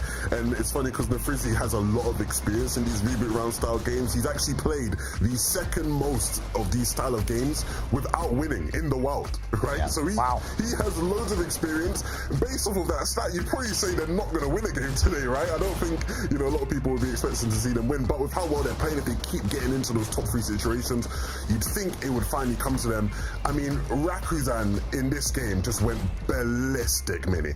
Yeah, he really did. And this is exactly what you need in these sort of end games, just to keep yourselves going, of course. Getting those eliminations, even onto the invisibility coin, not very easy at all. And particularly when you're getting all these eliminations, you have this siphon which can keep you alive, keep you going in the storm, and just keep you alive for those extra few seconds, for those extra placements. Looking at their points, 165. I was looking back at last week, 10th place, which is what quals you, of course, in this consistency format, minus the top 5 with the wins, was actually 173. So they only need another 8 points or so to actually get what it was for last week. So I think this is going to give them a little bit of freedom. This is going to give them a little bit of opportunity maybe to play for those more risky positions for Storm Surge, play for that high ground a little bit, and maybe for Nefrizzi finally pick up a win in this sort of format. Yeah, it's really tough, right? Because you want to say just a victory royale, it's possible, but in these circumstances, it's actually incredibly difficult with so much kind of chaos happening, with people trying to control the high ground, with Void Oni mask going off all around you. It's so clear to see, in these box-to-box moments, there is so much chaos happening. What do we do to try and combat that, right? Because if we're making it to those final few moments and you just got Rakuzan by himself, you're not going to win. If you're facing off against another trio, we could have a Donnie situation like last week, sure, but what can we do, boys? We have to have some kind of plan. I think the key here is just have a cracked 15-year-old Danish kid on your team like Starkus or Rakuzan, right? Just, that seems to be the formula right now. You got Sky and Strobin popping off last week. He's doing it here this week. Yeah, just the young Danish goats just dominating EU right now, it feels like. Yeah, it's exactly what we want to see. I mean, we want to see teams that have these sort of players, up-and-coming talent. I mean, we'll keep a close eye on them in the Major 1 finals as well to see how well they do, because it's that pressure, as you talked about. Will they be able to do it on the big stage? Okay, I like it. Let's talk about 4th place picks, Darm and Demus. We saw Demus there. I don't even know how to say that. I'm so sorry. I'm so bad at saying names. But he made it there in that 2nd place. He almost, made it. But again, just given the circumstances, man, it is so hard to fight through this. There is just, again, so much chaos. And again, Fortnite being kind of like a resource management game, you're trying to just use as little as you can to stretch out as far as you can go, right? But again, just look at the situation. No mats, you're left alone. Look at the shambles loaded. You don't have heals. You're going to do what you can do, right? You got to try and earn some points somewhere. I mean, yeah, and you know, that's what these guys will do. Again, to highlight age, these guys are like 15, 16 as well, right? So it's like, these guys are all very young players, but they're players who, especially in the case of this trio, like this season, they've shown that they are like a big threat. We talked about how good they are out of that sort of pump plant spot, right? They're going to be a team that is always sort of consistently in end games and has a chance to show off what they can do. Okay, all right. Well, listen, this is now the halfway point. We're going to start game 3. There's only 5 before we close up today, so let's get back into the action. Tokata, the best taco, over to you.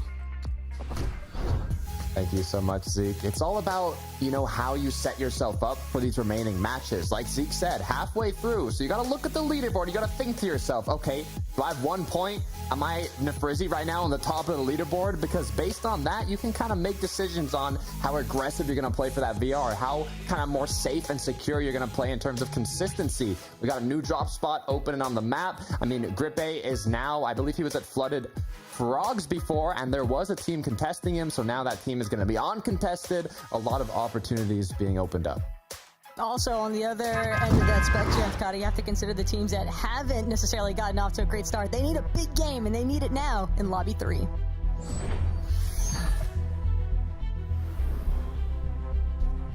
Three more matches to be played out, including this one.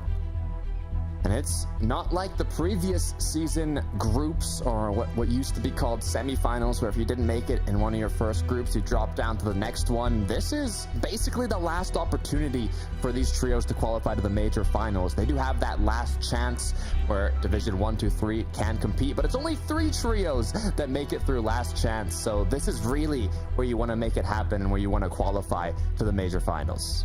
But hey, Rizoi is a perfect example that you don't necessarily have to be a veteran at these reboot style games in order to find your own level of success. And I think he's not the only one that's looking to punch a ticket into the Major 1 finals. Zlusha, Nefrizzi, we know that they are in a pretty solid position as far as the leaderboard is concerned, Takata, but even these guys don't want to let their foot off the gas, especially Nefrizzi. I have to imagine he is chasing that sensation of actually getting the Victory Royale in this kind of format. Oh yeah, they just want to close it out. And I mean, we saw Seaport City uncontested the match after Queasy, Murstache, and Swizzy ended up getting that Victory Royale. But now it looks like there's 2 separate trios contesting each other. Most likely, these trios aren't having the best of days so far, so they're kind of looking to see what they can switch up. But the issue about switching up a drop spot, you're not going to have your loot path. You're not going to be as efficient. You're not going to know as much about the trios rotating your surroundings. You're not going to know your path for Storm Surge. It's a lot of difficulties that kind of arise from changing a drop spot mid-tournament, but you know, anything's possible in FNCS Taco, so hopefully one of these trios can come out on top. I mean, we're talking about trios changing their drop spots. We've got Faded Visions team going on a bit of a scenic tour from west to east, essentially, trying to see if they could stake their measures in lobby number 3 with a different drop in comparison to where they have been going at Lovely Lanes. But Pink, Nebs, Chino, they shut that down.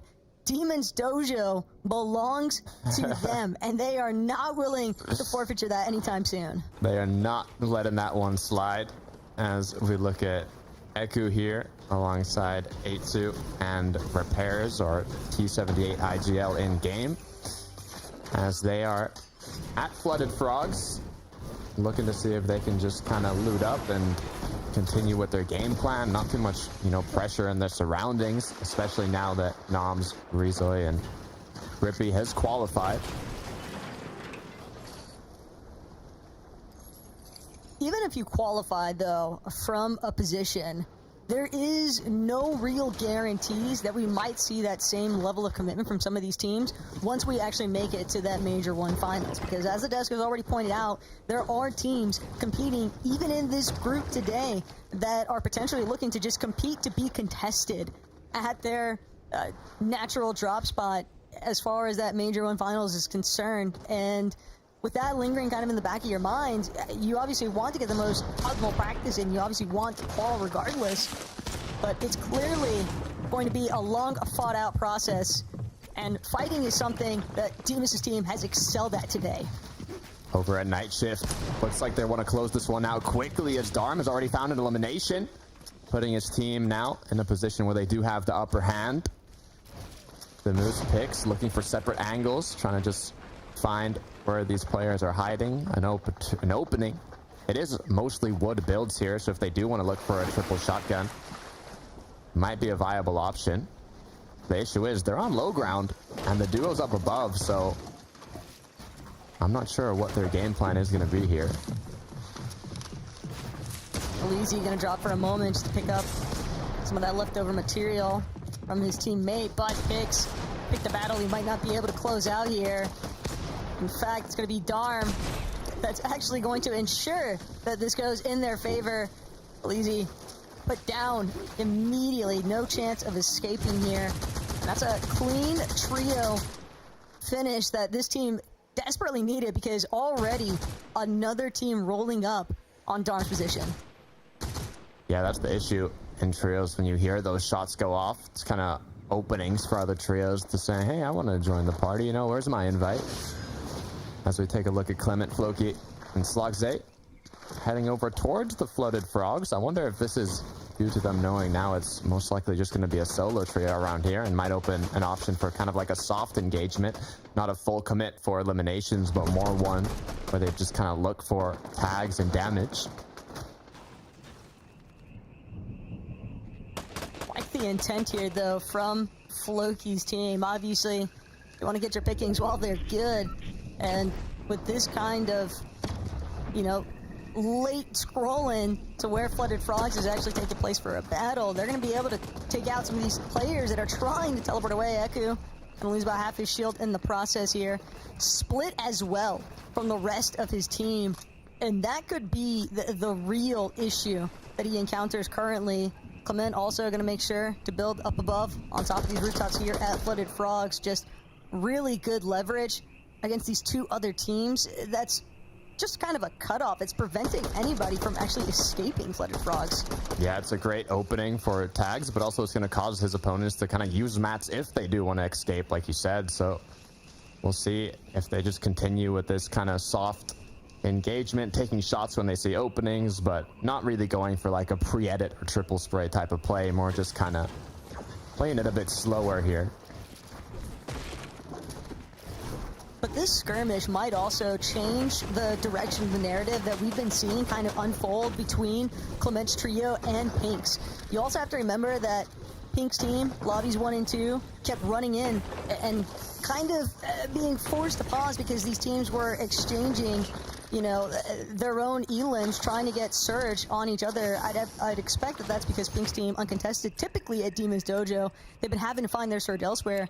So they look for that, you know, north base, dead side rotate into the zones. They run into Floki, Clement, and Sloxay since they're already coming out from that Magic Moss's kind of territory. And now, Pink's team, they have Surge.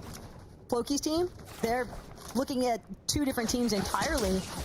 So almost wonder if that's going to bode a lot better results here for Pink's trio in the long term of match 3. Right, it's all about setting yourself up for the late game, right? Not just acting in the moment, but have your decisions be meaningful ones that have, you know, thought behind them on how is this going to benefit me later on, which is a lot of what these trios are doing. I mean, it does take experience to qualify to the groups, and even more experience to qualify to the major finals. As we can see, Nako up top on the hill with his trio, who've already positioned themselves in a nice location to kind of find those tags. As we head back over to Nathan, CZB, and Eclipse. So far, no eliminations, but they've got loot, they've got materials. You want to be rotating on your, or I mean, getting a mats on your rotate. You never really want to stop farming in these types of lobbies, but it looks like they might just be able to find a sneaky play onto Andalex here. Close by. Ooh. Andalex might have just barely escaped for the moment. It's Marco who is actually under fire currently from Nathan, CZB, and Eclipse. Had Andalex been just like a second later, I think, at running out from his position, he might have just been toast here, Takata. Even now, things are still looking incredibly grim for Andalex and Marco. They were hoping probably to just try and take Sato's reboot guard, look for some relatively uncontested positioning to see if they get that reboot ban going, but now fight for their lives, and it doesn't look like Nathan Eclipse and CZB, they have set up base on 2 separate surge bases, essentially covering the hills, kind of looking into Twinkle Terrace. This will be a tough one for Marco to escape from. Yeah, the thing is, Marco and Andalex, they have information that Nathan and CZB Eclipse don't, right? They don't know that Andalex was without any shields. If only they hit 1 shot, would have been all it took to know, okay, you know, this team is low on shields, low on loot. We can make an aggressive play here. We can push them. But since the player that they ended up tagging did have shields, it didn't give them any of that information to know that they do have a big advantage if they want to take that fight. So they're just going to continue to play it safe. Luckily enough for Andalex's team, it's going to give them a bit more time to get out of that position, even pop minis like you saw. But the rotates are going to continue for the teams around Brutal Boxcars. This is the drop spot that has that train that could potentially give you 200 metal per teammate you have. Uh-oh. Nako in a really tough spot here. Aiku gonna be forced, though, to stop trying to actually chop out Neku's floor from underneath him, and Aiku just gonna opt to, I think, reunite with his team. Once those shots come in from the third party, everyone is on red alert here. They're not trying to find themselves compromised, as tempting as it might have been to continue trying to pursue that elimination onto Nako. He managed to escape. Is it going to be enough, though? I mean, escaping with that little HP, not even sure if Nako had his teammates close by at all. It's going to be a tough one to come back from. We'll have to see if we end up seeing them later on, how they were able to even do that. But so far, Putrix here on a sliver of HP. Some concerns, though, because it seemed like it was Pink's trio that Putrix kind of had in his sights. Scout, alongside the rest of his teammates, surge basing. They're trying to cut off these teams that are looking to rotate inwards from that Flood of Frogs position, and they know they've likely got the comms, Podesai, Suisse, directly underneath them, and they're not the only ones. 2 separate trios that they've got a pretty prime viewpoint over. Yeah, I don't know how I feel about this one. You got a full trio in a bush. Got one boxed up, another one up top on a surge base. What's going to end up happening here? I'm trying to think myself. I mean, zone's going to close 30 seconds. Most likely not going to close onto them. It could happen, but in terms of odds, probably won't. Meaning one of them is going to move out. And as they're rotating, the surge base team is looking for tags, and the bush team is just kind of relaxing, dozing off, as now they decide, okay, let's make a move. Good natural coverage, and they're going to add to the pressure that Suisse was already feeling from that team inside the surge base. They hold their shots for a moment longer. Seems like they're either trying to line up a nice 3-2-1, or Takata, they just want to remain as unscathed as possible because they have fairly limited shield resources right now, and they don't want to burn them all, drawing the attention from that team in the surge tower.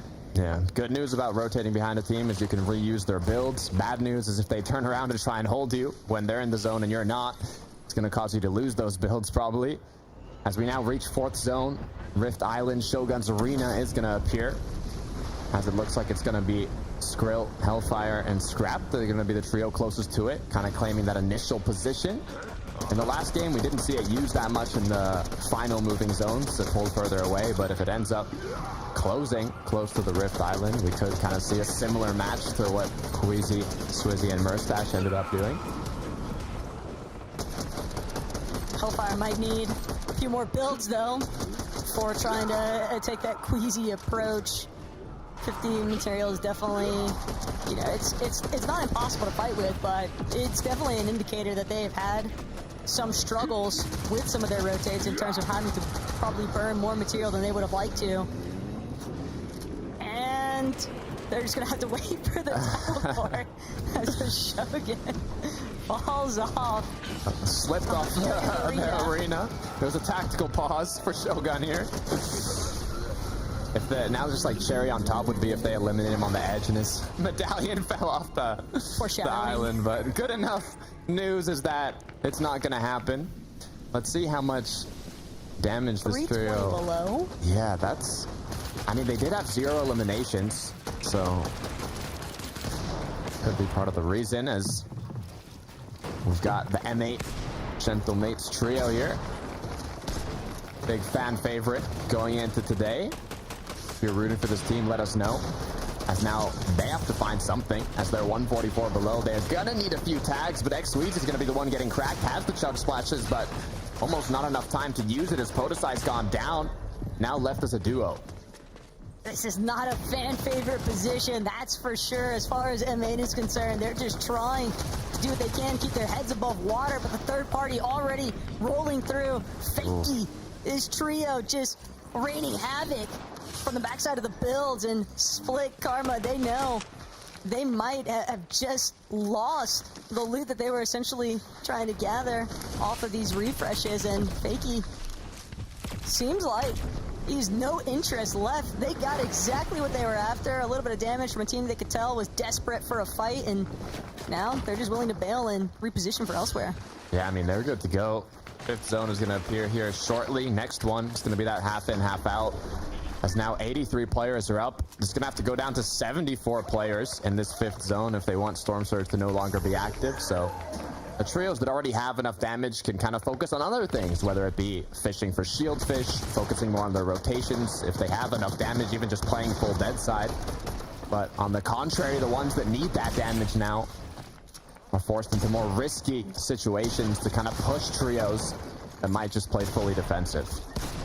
But this is exactly what Darman Damus would be after. This team is no foreigner when it comes to these box fight situations, and 5 eliminations already for this trio. So much fish as well. They have been making the most usage of these fishing rods and just finding prime opportunity with so many choices at this point, Takata. They've got ample time to actually choose their next destination.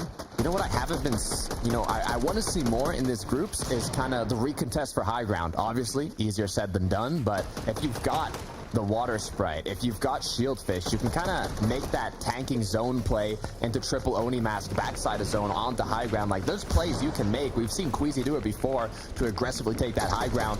Will one of the trios decide to do it? Time will tell, as Floki, Clement, and Sloxay are 321 below still. 4 more players need to be eliminated for Storm Surge to not be active.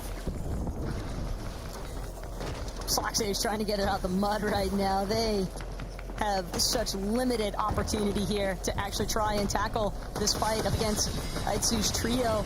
And if they don't strike now, they're going to lose out entirely, because this team is just trying to get it out. They have no interest in fighting, but Clement seems like he might have pinpointed one of them, continuing to try and close the walls around him, seeing if he can cut him off. But unfortunately, Eku just 1 box ahead, still managing to create just a little bit of space here. In fact, it's even Sloxay that's going to be forced onto the back foot. He's trying to see if he can get a chance to recuperate, but he's burning so much, and soon enough, those surge takes are going to pose even bigger problems here. But Eku, tag underneath, still has so much to rely on for the rest of his team. Clement goes down though. Floki with the reversal gets a knock as well. It is a 2 versus 2 now, but as shots continue, pressure now eyes on this trio from other players in the surrounding area. Eku forced to go on in now. It looks like Floki still has a teammate alive, but Sloxay misses. You need to connect those shots. Luckily enough though, he is going to be able to get that last connection. Unfortunately, another trio was quicker to it, as Floki now is just a little bit of extra loot for this refresh. Fakey's team has just been the Grim Reapers of these third-party engagements, and hey, if it works, it works. And not getting the slightest, but they've got to be careful they don't find themselves becoming victims of their own game plan. Karma now closing in onto a BSK and Mosier's position. Still split enough, though, for both of these teams to kind of take their time as far as choosing whether they actually want this box fight in the first place. If Echo had one more shot there, Takata as well, that was just so tragic. Oh no, wait a minute. What did we just see? Polo going right on in with the Typhoon Blade. Closing out his opponent with a slice. Okay, something's got to be done about the Shinshin Dynasty at this point, man, because the way that some of these players just zoom into a box. It's so panic-inducing, I think, is the primary issue as well when it comes to dealing with opponents that are kind of wielding that Typhoon Blade. I can just see the fear being strict within some of these players' hearts as they're trying to escape. But Pink, Nebs, Chino, Surge Base up above the rest of the lobby. Down below, bottom of Lost Lake here, Skies might just find himself getting completely pushed out from the box that he's currently in.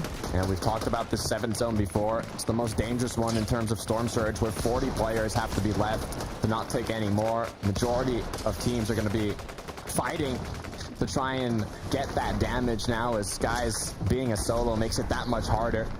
He does have a shield fish, a couple minis, but that's only going to grant him a few seconds here, and still so many players have to be eliminated that his options are running out. Even with him sitting 98 above inside of a cone here at Takada, he still needs an elimination. That Siphon could be the difference maker between another placement or two.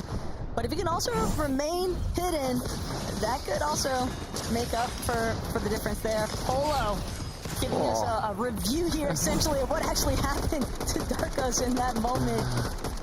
Just devious, charging through with the Typhoon Blade like that. Looking at height, though, we do have Nebs, Chino, and Pink now. Could this be their match? It is 7th zone. Next one will be kind of our first endgame zone, per se.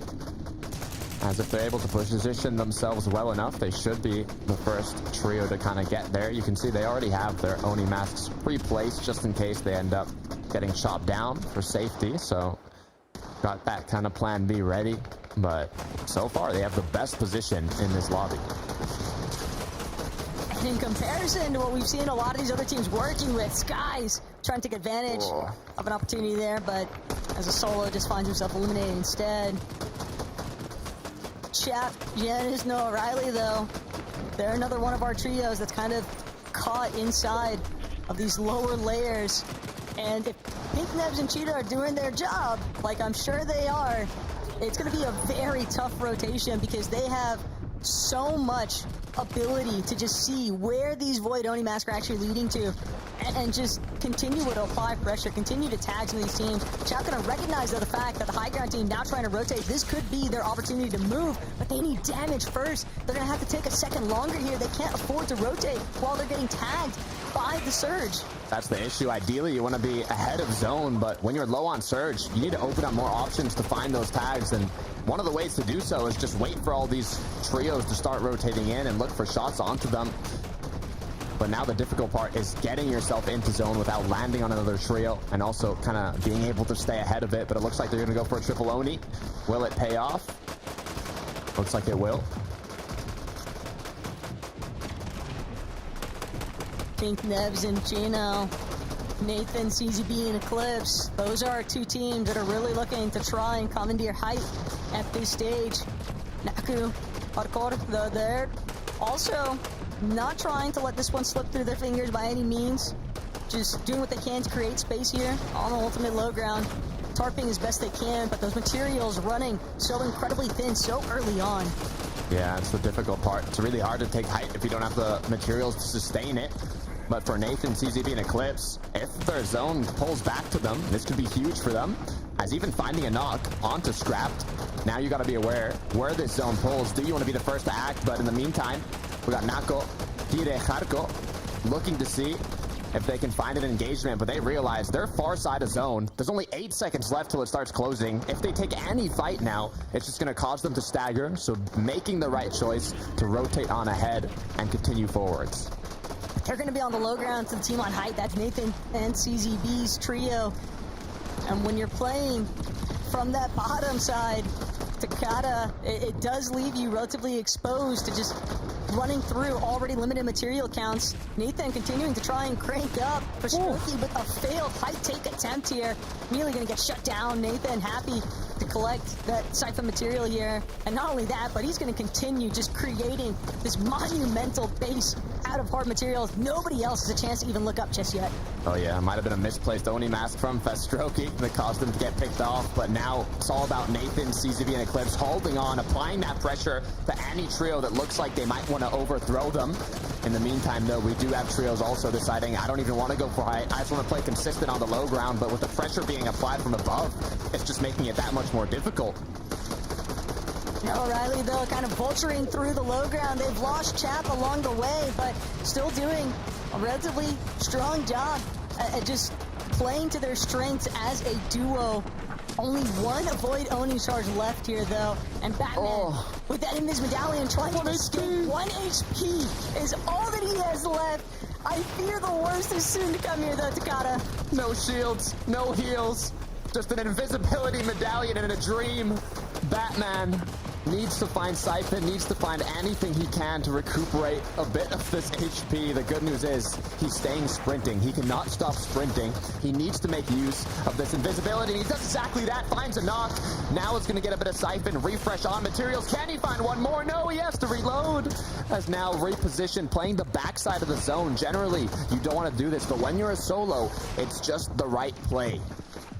The invisibility, though, and the infinite stamina is just carrying him so far. He's running towards the front side of zone, even trying to see just how much longer he can afford to survive in this type of situation. But Batman climbing up on top of everybody else's build. He had nothing left to his name as far as material is concerned. Finally gonna get put down, but CZB Eclipse Nathan on the end of that fold in the high ground. They're gonna just wait for the lock to get himself out. Looks like Noah with 2 as CZB Naked and Eclipse are continuing with their dominance above. Issue is they're running low on materials, but Noah is looking unstoppable as he has the medallion. He has 5 eliminations and he's building up. He's a solo and he's playing second height. He's feeling incredibly confident right now as he quickly decides maybe I should drop down a little low. Maybe I should heal up, but you're still second height, Noah. The pressure's on you. You have to drop down further. You have to find some sort of opening here. Look, there's a method to the madness as far as Noah O'Reilly is concerned. He knows he's got players on the other side of these walls. He's trying to conserve as much of this material that he's left. He knows that he might have the gap, an opening. All he needs is one singular shot. Nathan gonna get clipped, but Noah O'Reilly can't afford to find that closure. Instead gets the chop, continuing to cause mayhem for this team on height. Gets dropped down. They don't know where he is. He's invisible. He's sneaky, but he goes down. Noah gets eliminated now as it looks like Easy, Fakey are still up as a duo. The high ground team drops down. It's Eclipse. It's Nathan. It's CZB. They close out game 3. It was a battle of height initially, but Nathan, CZB, and Eclipse managed to control that front side height take away from Pink's trio. And they did a really solid job at defending in those final moments because Noah O'Reilly was just causing so many issues. Had that pump shot connected just a little bit better onto Nathan there, Takada, we might have been looking at a slightly different circumstance there for Fakey's team. A 99% faith, 1% possibility. Noah O'Reilly was going for the 1v3 on height. I mean, I had faith. I wanted to see it happen, but it was a play that was very difficult to actually pull off. And from game 1 to game 2 to game 3 now, it's just been pure high ground domination. I want to see more trios contest this height. It's just so much more difficult said than done. But congratulations to CZB, Eclipse, and Nathan for taking home the 3rd game. Let's see how that's shaking things up back at the desk. Thank you guys so much. Again, big congrats to this trio. And it's really interesting because I'm kind of used to hearing Nathan and CZB, those names kind of together. And though they performed really well yet last year in duos, they haven't quite had the same success in trios yet. But they're here to prove, hey, listen, we are still top contenders. Absolutely. I was really glad they picked up Eclipse because he sort of like fit that mold, right? I know he's in like a similar sort of friend group. He's UK as well, right? So you keep the British trio vibes going. And it's good to see that these guys will be in the Major 1 finals because, like you said, things maybe haven't as clicked as much for them as it did in duos, but they are still really strong. Like, I like the way they played that height, right? You know, they sort of took it from front side, they invested a lot of maps, but they had a really strong height hold. Like, nobody really could sort of look up and seriously look to take it, apart from like the final move in solo. We saw Noah O'Reilly try solo clutch it. I mean, these guys understand how to play the game. I do hope that come, you know, the Major 1 finals, they can be, you know, Uncon Twinkle. I know that's where they like to land. If they can be in that position, who knows where the limit is for these guys. Yeah, we spoke about it at the beginning of the show. Having those high ground roles are so important. What the implications are if you're a team that maybe haven't got them sorted out or don't use them effectively well. We saw that on display right there. We saw Nathan going ahead, making sure that they could stay ahead of zone, that nobody else was going to be able to sort of TP up on front side. I think it was CZB there at the back side, making sure that they were still connected, ensuring that they were solidified up there and just really looking strong. So really nice stuff from this team. They held height really early on. As Takata said, I kind of want to see a little bit more contestation on this high ground. I think it's just the high ground teams have just been so good at holding it that nobody else has a chance. I like it. I like it. We'll break down more after this short break. Only 2 games left to go before we say goodbye on the day. So stay tuned. We'll be back shortly.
What is going on, everybody? Welcome back to the FNCS. We just got done with game number 3. Nathan, CZB, alongside Eclipse, got themselves the victory royale from Hype, and now they'll be seeing the Major 1 finals. But listen, there's still 2 games to go, so we wanted to kind of break down what we saw from that last game.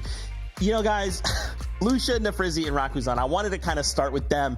These guys are so consistent, but for whatever reason, we just can't seem to close out a victory royale. It seems like they have so many of these like amazing skills, and they kind of can hold their own, but the one thing they can't do is get that victory royale. Talk to me about what's going on.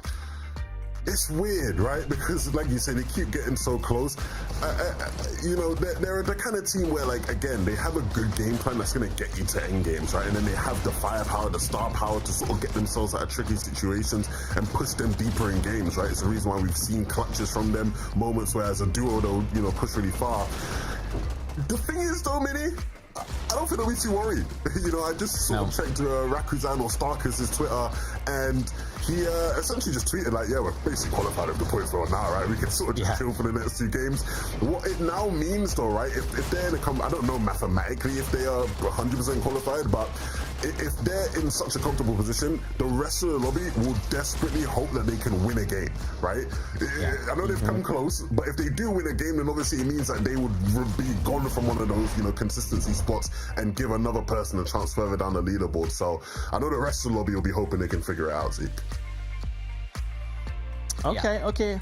I like that. What do you think, Minnie? Yeah, having someone like that that's just sort of already qualified makes things so difficult for the rest of the lobby, because we saw it last week. I think it was in game number 5. I think where Ziandi was pretty much already qualified. They were able to play out all of their materials on that sort of mid-ground layer and then went for height at the end. And all the teams that needed a win, they were the ones that suffered because they were just going up for height, trying to do whatever it takes to actually get a victory royale. When you have a team that just has that flexibility just to play however they like, because they know they've already qualified, all these other teams, as you said, Levin, will be making sure, hoping, I suppose, that this team will get out of the lobby. So far, though, I mean, really impressive stuff. Really nice game plan. No matter what the zone is, it hasn't been all favorable for them, which their 4th, their 3rd, and their 2nd would have make it look like that is the case. It just seems like they're able to keep going in these lobbies no matter what gets thrown at them. Yeah, and I do want to preface, like, obviously, the victory route would be nice, right, because it just auto-qualifies or whatever. They're still first place in consistency. That's still an amazing feat. I'm just kind of, like, looking ahead a little bit to Major 1 finals and just thinking, how might they hold in the future? Now, you kind of mentioned something there. I wanted to highlight something that was absolutely insane this last game. Noah Rayleigh going sicko mode in a solo clutch situation with the medallion. It means now that Janus is looking at a top 5 from just a single performance, from that single moment where Noah Rayleigh just decides, guys, look, we want consistency points. I'll go out and I'll get that for us. Hey, the return of trios means the return of prime Noah Rayleigh. I mean, he's been on that sort of comeback journey, right? You know, I think for a period in time, he sort of lost his place in terms of the top heights of competitive Fortnite, especially within the German community. But of late, he's just been playing so well. He's been getting back to his best form, and that clutch mini showed us exactly why, you know, he was respected as one of the best players in the world way back in the day in the time of trios. Yeah, I mean, a little bit of a throwback there for us watching Noah Rayleigh go about his stuff, just striking his stuff. The confidence surely will be flowing through his veins right now. And of course, it puts the team in a really nice situation inside of that top 10 where they need to be to get that qualification there on the leaderboard. So that's going to have huge implications for the rest of their games here. We have 2 more left. And I think what else it showed there was that invisibility coin, how good that can be when it comes to solo clutching there at the end. We talk so much about how good Island is when it comes to that storm surge, when it comes to playing height, but even just having that invisibility coin just allows you to stay alive for that much longer in the game. So even that in itself is worth going for Island for. Okay. Guys, I was looking at the standings, and so there's something that's missing. None of the French trios we talked about at the beginning of show are in this top 5. We have 2 games left to go. This is really scary, Levin. I don't like what I'm seeing. I mean, that's going to be the story throughout the whole year, right? Can we see any of these French teams qualify to globals in Lyon? They right? must. Like, you know, they must. French fans want to see them do it. Major 1 in theory is like the hardest one, right? Because it's the one with the least amount of spots to actually qualify to globals. But yeah, you want to see some of these French teams at least make it to the Major 1 finals to show at least there's some hope here. So 2 big games coming up for sure. Yeah, and they tried it. I mean, we saw Andalex right there switching back over to Twinkle Terrace off spawn would have helped Nathan and CZB, of course, get that victory royale in terms of their Storm Surge off spawn. So they're trying to change things up, trying to shift things in terms of maybe shifting things into their favor and maybe getting a little bit of extra early surge, but we'll see what they can do in the final 2 games. Only 2 games left to go, Mini. 2 games. We're looking for the Victory Royale or to end these 5 games in the top 5 as far as consistency is concerned. Let's run it back. The best taco, Tokata, over to you. Thanks so much, guys. And hey, look, it's been a tough time for the Frenchies, right, Takata? But you still have Havocs, Nathan, kind of representing at least securing that Victory Royale. So there is going to be some power of France, I think, coming out of Group 2 so far. But whether or not that battle for height actually takes place, that's something that some of these other teams can definitely take note of. Oh yeah, 100%. And I wouldn't be surprised if that starts changing in these last 2 matches. We don't have to wait long because the battle bus is ready. So let's get into the second last match of the day.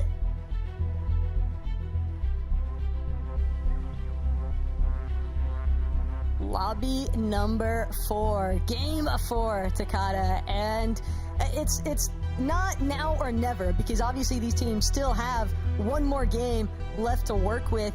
But if you are outside of that top 10 position currently on the leaderboard, you can expect that there is, I think, a lot of nerves and pressure certainly starting to build, because last chance qualifiers already looking relatively dicey for some of the teams that didn't even make it out of Group 1. For some of the teams where it's looking dicey, like Andalex's trio, it looks like they're actually changing up their drop spot to Twinkle Terrace. This is where Nathan CZB and Eclipse were dropping, so they said, okay, you know what? It's going to be uncontested, most likely. Let's go for it. Luckily enough, no other trios have the same idea. And like you were mentioning, Taco, being the second to last game, throughout game 1, 2, and 3, we've just seen high ground domination. But I wouldn't be surprised if in these last 2 games, we see a lot more trios kind of contesting that height because of what's on the line. And height might not be the only thing getting contested here, as one more time, it's looking like a little bit of a run back here for Pink's trio, now being conned at Demon's Dojo by Turtle Baby Pigeon's team. Pink, though, knows this drop like the back of his hand. Just waiting to make sure that he's got at least a decent enough loadout. With that Sentinel Pump, he can certainly make something promising happen here. It's just a matter of time getting his builds in order to make sure that he can properly challenge this with Chino. Yeah, you can see how quickly he's rotating through. It's like it's his daily morning routine, getting looted quickly and claiming that space at main here at Demon's Dojo. Even the elevated position with the Oni mask, but he realized that his opponents have done the same. They've already started securing chests, and they've just cut out a lot of the loot here. I think what Pink's team might even look to do is potentially revisit this exchange once Vegeta and them actually try and make a play for Night Rose. We'll have to wait and see. Clement, Sloxe, Floki also find themselves caught up in a little bit of a battle here with Fuzzy. But currently, seems like Clement might be getting the better end of this. No. Tag from behind, though. Decent amount of his shields lost there by Brownie, as Floki might just drop from overhead. Got the Oni Pump. Looking for that first knock and manages to secure it onto Fusey. But it's an eye for an eye at this point. Brownie's team, though, can't hold on. Double revive now onto Clement and France hold strong. Putting work in with that Oni shotgun. As now they've started off with 3 eliminations. It's good news for this trio. They don't have to focus as much on damage until later into the mid game. Now it's all about loot and getting out of that POI quickly. For Craig, though, Azat looks like 105 points. So far looking pretty strong. One solid end game is all it would take for this trio to make it further. I mean, Yeah, that I was just going to say that this trio has not made an FNCS finals yet, so seeing how they already have 105 points, they're not too far from 10th place, right, Taka? No, definitely not. In fact, it's going to put them right there on the cusp. But look back at how Pix successfully confirmed a nice elimination there for his team. Alex trying to see if he can help out Sato. Marco caught in the thick of it. He's going to be the first one to get knocked. Likely pick the queen here. But Sato and Alex, they might have done just enough. Vesi's not going to be able to actually close in onto that knock. Instead, it's going to be an actual turn and burn scenario here for Alex and Sato. He just needs to get one more to finish the job. But the tags are coming through. And Alex, Sato, having a relatively rough time here. They will manage to find Abdallah inside all the mess, though. Oh yeah, quick cleanup from Andalex on the 2 players inside of his box. The third one decided, you know, there's a little too risky now in the 1 versus 2. I'm just going to disengage, but that's just what Andalex and Sato needed. They didn't want to take another risk. Sato had no shields. Andalex was the healthy one, so it would have almost been a 1 versus 1. As we look back over to Nefrizzi, Lucia, and in-game Rakuzan, but that is Starkus, who are basically already in. They're the highest team in terms of, you know, points on the consistency leaderboard. Be cool if they closed it out with the victory royale, though, especially seeing that Nefrizzi has yet to get one, despite being the player that has competed in the second most reboot style matches in the world, as Levin mentioned. So, you know, I think even though they're already almost qualified through consistency, a victory royale would be a nice little cherry on top. Yeah, it's pretty unlikely at this point that they find themselves knocked outside of that consistency section of the leaderboard, Takata. But for these other teams, Des pointed it out, it would be very nice if Naku's team, or excuse me, the Freezies could actually find that Victory Royale, because then it just bumps everybody else up one more. Makes that gap all the easier to try and close as far as actually securing your spot on the consistency side of the leaderboard. Ooh. Wait a second, though. It looks like back in the snowy side of the map, Volko for Strokey have got themselves into a little brawl, but it's down to a 2 versus 1. Skizzy, mind if I just try and escape here? For Strokey, though, gonna be forced to back up, recuperate some of those shields. Volko, though, trying to see if he can get those tags, but he might even chase this one out. In fact, won't even need to. Nake's gonna actually collect Skizzy on that escape attempt. A team already moved into the heart of Warriors Watch. Now means that Volko and Strokey could find themselves next up if they're not careful, considering that they are just a duo looking for that reboot ban opportunity. Yeah, quick cleanup, but don't want to get too risky, especially when you see a full trio finish off your elimination. Kind of just let them have it. As we look back at Noah, I was feeling some type of way when I saw Noah contesting height in the 1v3 last game. I know he's got that built up kind of confidence inside him now for this upcoming match, so I wouldn't be surprised if we see something big come from this trio. I mean, when it comes to Noah Riley, though, I don't think that confidence ever left. He was definitely moving some type of way in the last moments of Game 3. Almost makes you wonder. Darkos, though, on the other hand, he is in a world of hurting here, just trying to see if he can reconvene with Haiku, but he knows that he's being completely chased down, looking for anywhere to try and slip through. But Nako not willing to give this one up, and I fear the worst is soon to come here, because Nako and Art, they are just doing everything they can to cut this player off. Yeah, it's not looking good for Darkos, to be fair, when you've got 3 different players looking for various angles on you, but I believe there's even another trio on the hill taking shots, so you really got to be careful. Darkos is doing a great job of staying up, though, to be fair. Kind of jumping through builds, jumping through windows, doing what he can now with a bit of time to pop a medkit and potentially even a big pot here. Definitely sending Haruka and Nako at least on a ring around the rosy journey, and now they've got to be extremely careful as far as actually trying to chase this one out, because the shots come through. It's going to be Chap's team hanging out on that mountainside, and they've got pay-per-view scenes here of the fact that there's at least one player trying to run away from a full team. So they know that these teams, they're not working together by any means. Chap going to be the first one down, even preemptively placing the Void Oni TP in case he catches himself, biting off a little bit more than he could chew. But with such a strong overview, Kid Ed going to get ate apart here, just shredded. These tags can be incredibly beneficial for Chap, Noah, and Yanis here, because as you can see at the bottom right, the zone is pulling a bit towards them, which means they're going to be on the dead side if it continues to do so, and that's just going to open up a lot of kind of safety for them. The issue is, with that safety comes less opportunities to get damage, so if they're able to farm as much damage as possible here, or even maybe take the fight, it could be enough for them to just kind of play calm and collected with a great positioning for the late game. As it looks like Chap might be doing exactly that, looking for angles, looking for openings, but so far nothing big connecting. Have to remember that this is Chap that we're talking about.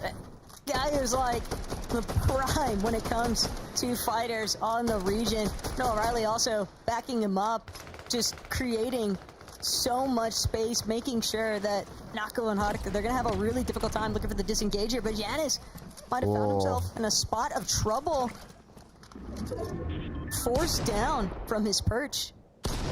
Yeah, a lot of metal used on that. Now another trio holding both of the trios in a row. Yeah, that's crazy. They got the reboot, it seems.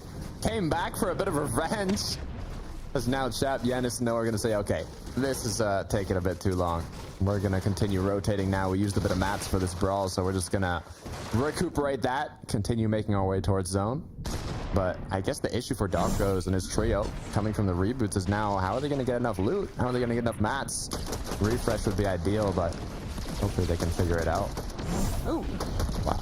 Nice beams from afar there by Floki, just playing from inside the storm. We've also got Pink's team threatening Putrix's.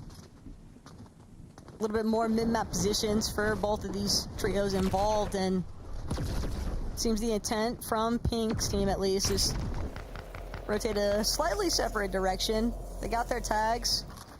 Now they just want to make sure they're reserving as much of the material as need be, but still looking to cover their backs where necessary. And just 20 seconds left on this third zone until to see where the fourth one appears. Once again, a reminder that fourth zone is when Rift Island, Shogun's Arena, comes through. So see players trying to position themselves maybe a bit more elevated if it does end up pulling towards them, but probably the least of their worries in this part of the game where they need to get more damage. They need to continue farming their hard mats, especially metal. As we look at Memo here. Plus, Pink's team, honestly, they might need to be the team that takes Shogun's Arena, just because when you think about how this game started off, it's this trio right here, Fid, Pigeon, Vegeta, and Turtle, that kind of played a little bit of spoiler alert, just splitting the loot at Demon's Dojo, and now it might come at a cost here. So many teams currently fighting it out by Foxy Floodgate.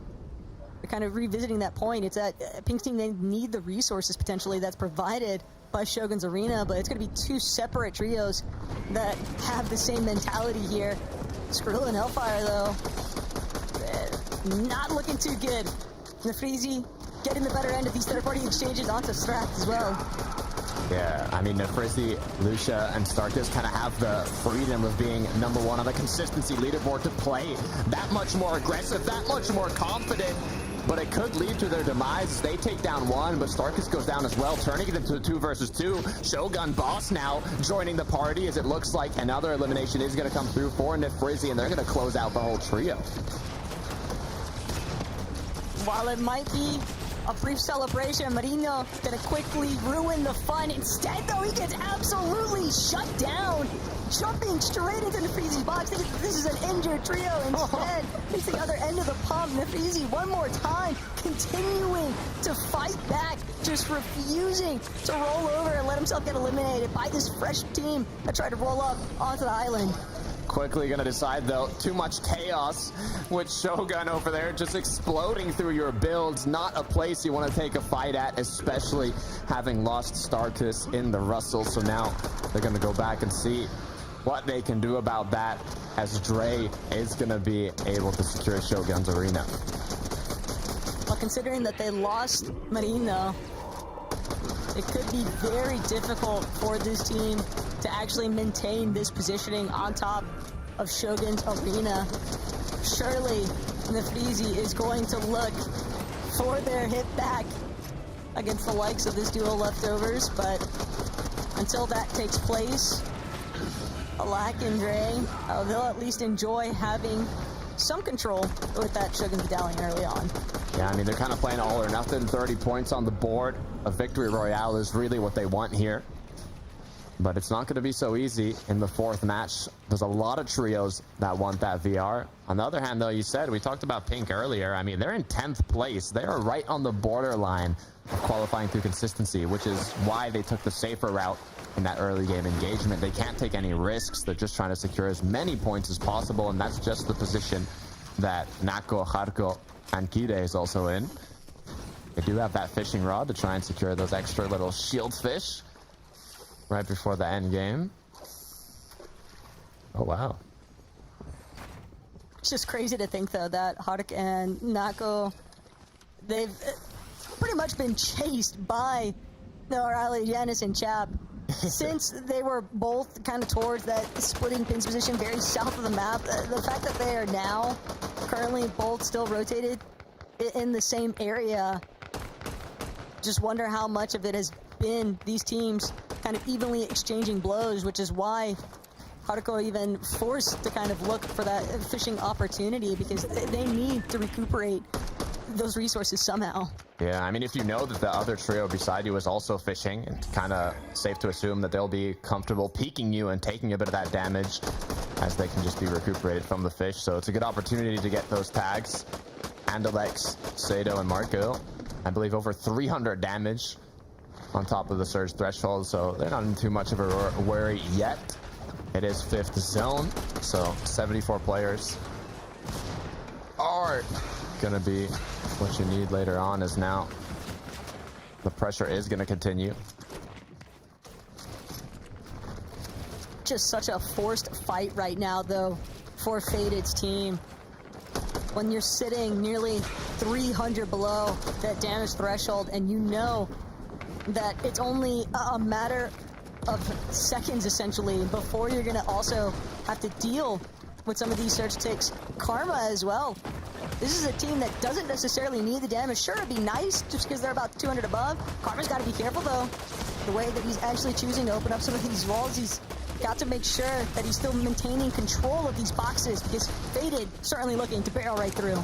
Yeah, now the pressure is on, as it has reached the 6th zone, which is the 50-player threshold for Surge. Still 20 players need to get eliminated, so they have to apply pressure here. They have to take this engagement, as Figueroa's gone down. Tricks now on the upper hand, has lost a teammate. Karma was just a sliver of HP, but if he can get one more knock, it could be enough. Just a single shot needed to connect, but he has to reload that Oni shotgun, and he does just that. Tricks now with 3 eliminations, but it looks like another trio has come on through.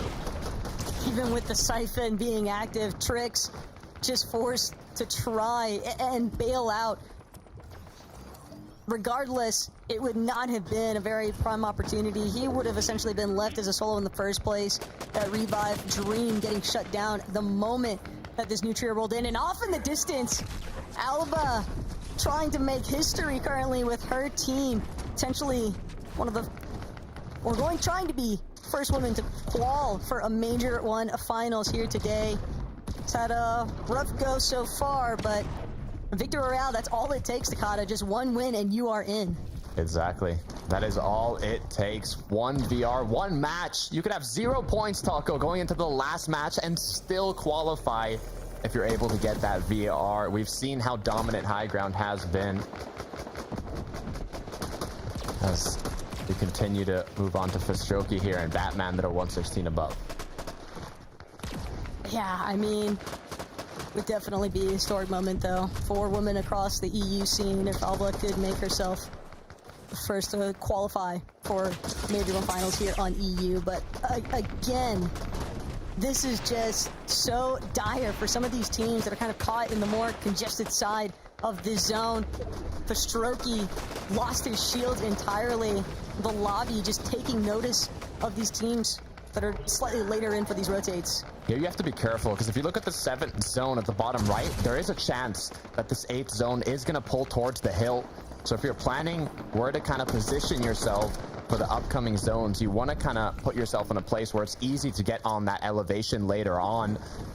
For Nako, Kire, and Haruko, though, they've lost a teammate, now forced to play it out as a duo, and this is a team that's right on that borderline of qualifying through consistency, so having to do it as a duo before the moving zones have even started is a difficult position to put yourself into, but that pressure is what you need to create diamonds. Pixie, I know what you are, but yeah, this is definitely what we've been asking for, though, right? Teams to really try and take head on that battle for the high ground. Right now, Putrix up against the likes of Pink's trio. Chino, Pink, gonna teleport in even, but they're not the only ones looking to clash. Currently, Yeezy, Fakey, and Moser coming up on the boxes just behind PKR. but their position going to be given away because they need damage, and they have to make it happen now. Love to see a pre-edit come through here as something that they can capitalize on. Having that full trio with basically full HP, you know there's going to be a lot of solos, duos, and even trios with low shield, so having that potential advantage to take a risky engagement might just be the move here, but it looks like they're going to decide to just rotate on in.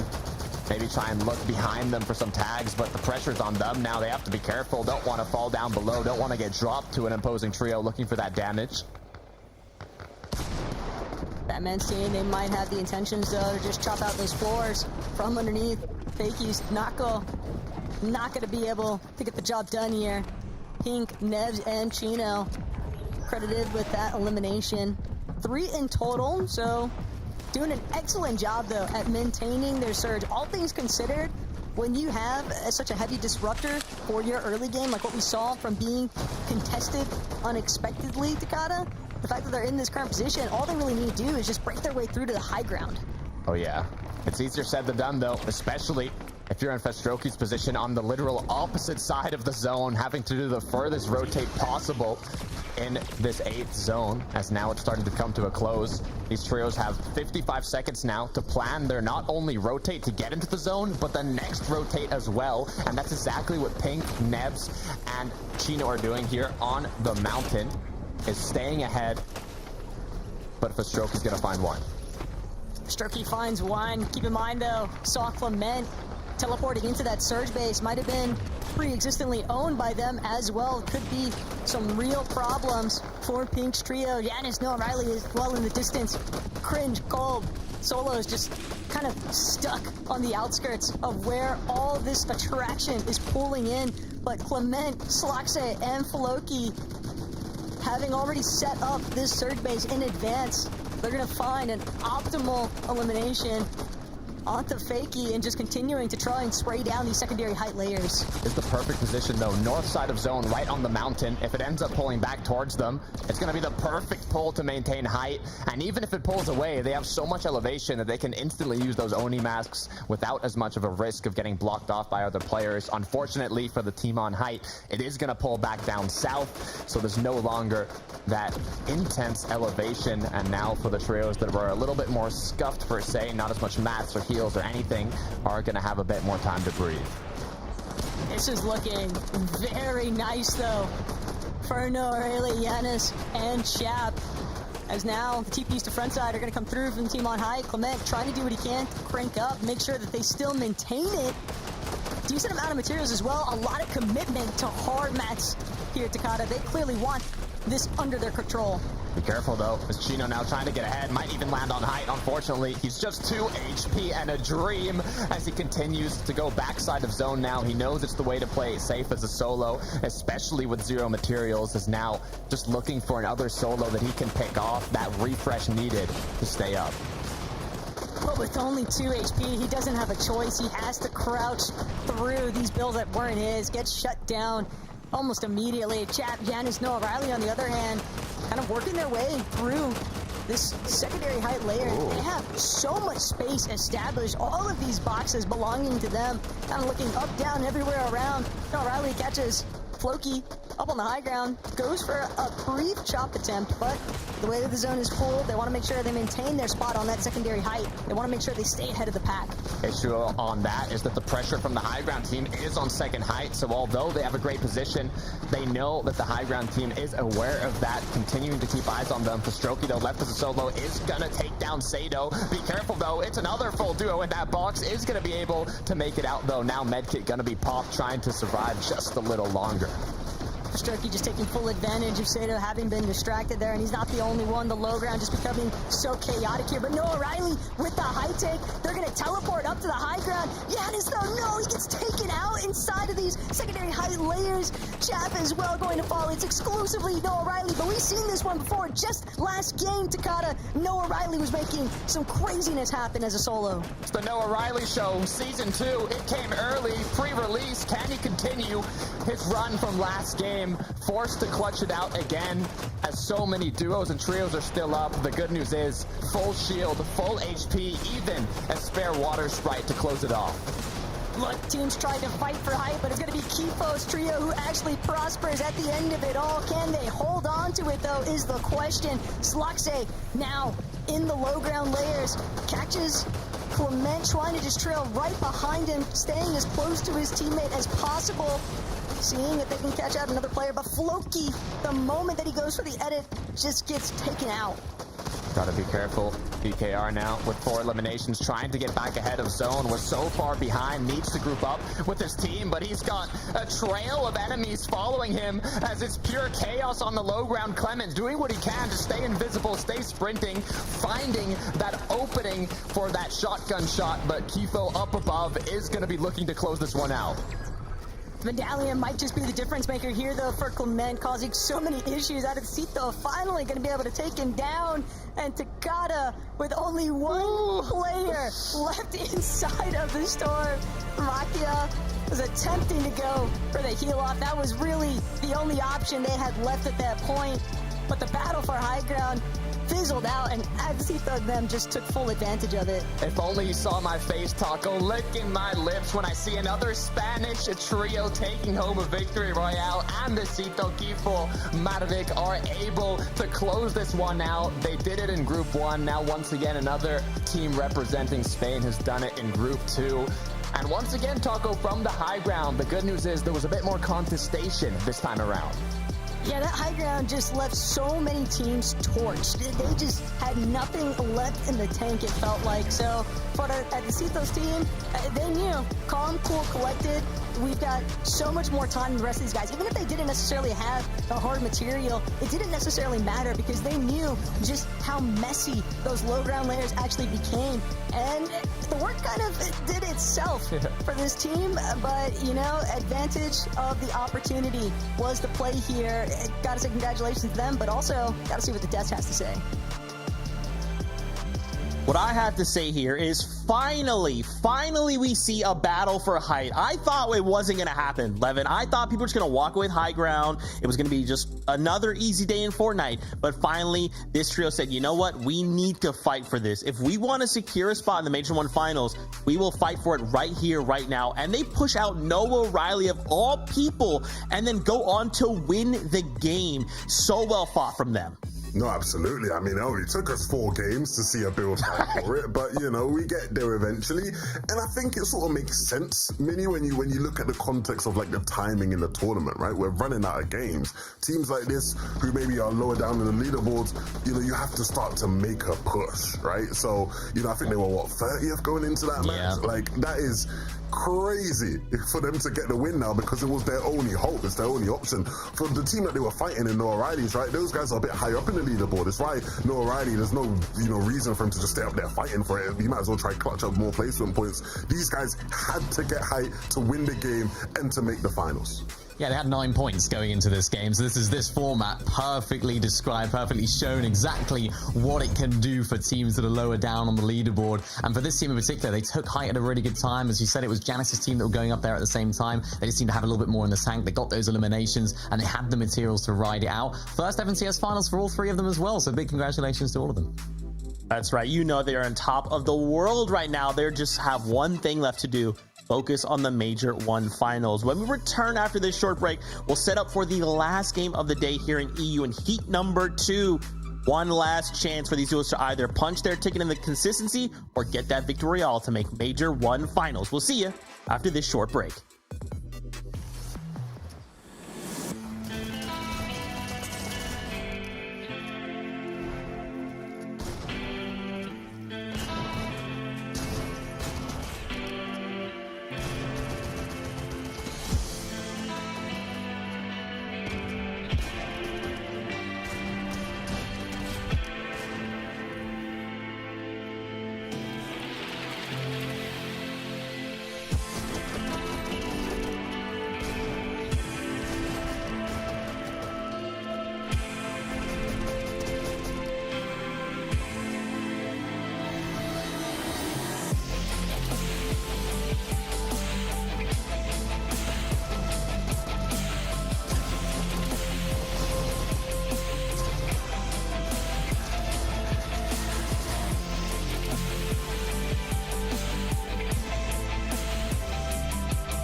What is going on, everybody? Welcome back to the FNCS. This is it, the last game in heat number 2. We need a victory royale or to place top 5 in consistency, or we're gonna have to take things to the last chance qualifier. We don't want that. We want to make it through to the Major 1 finals right here, right now. Again, if you missed it, Kifo, Marvic, and Adesido got themselves a victory royale, and they needed it. They only had 9 points going into that last game, but this means they will now look forward to the Major 1 finals.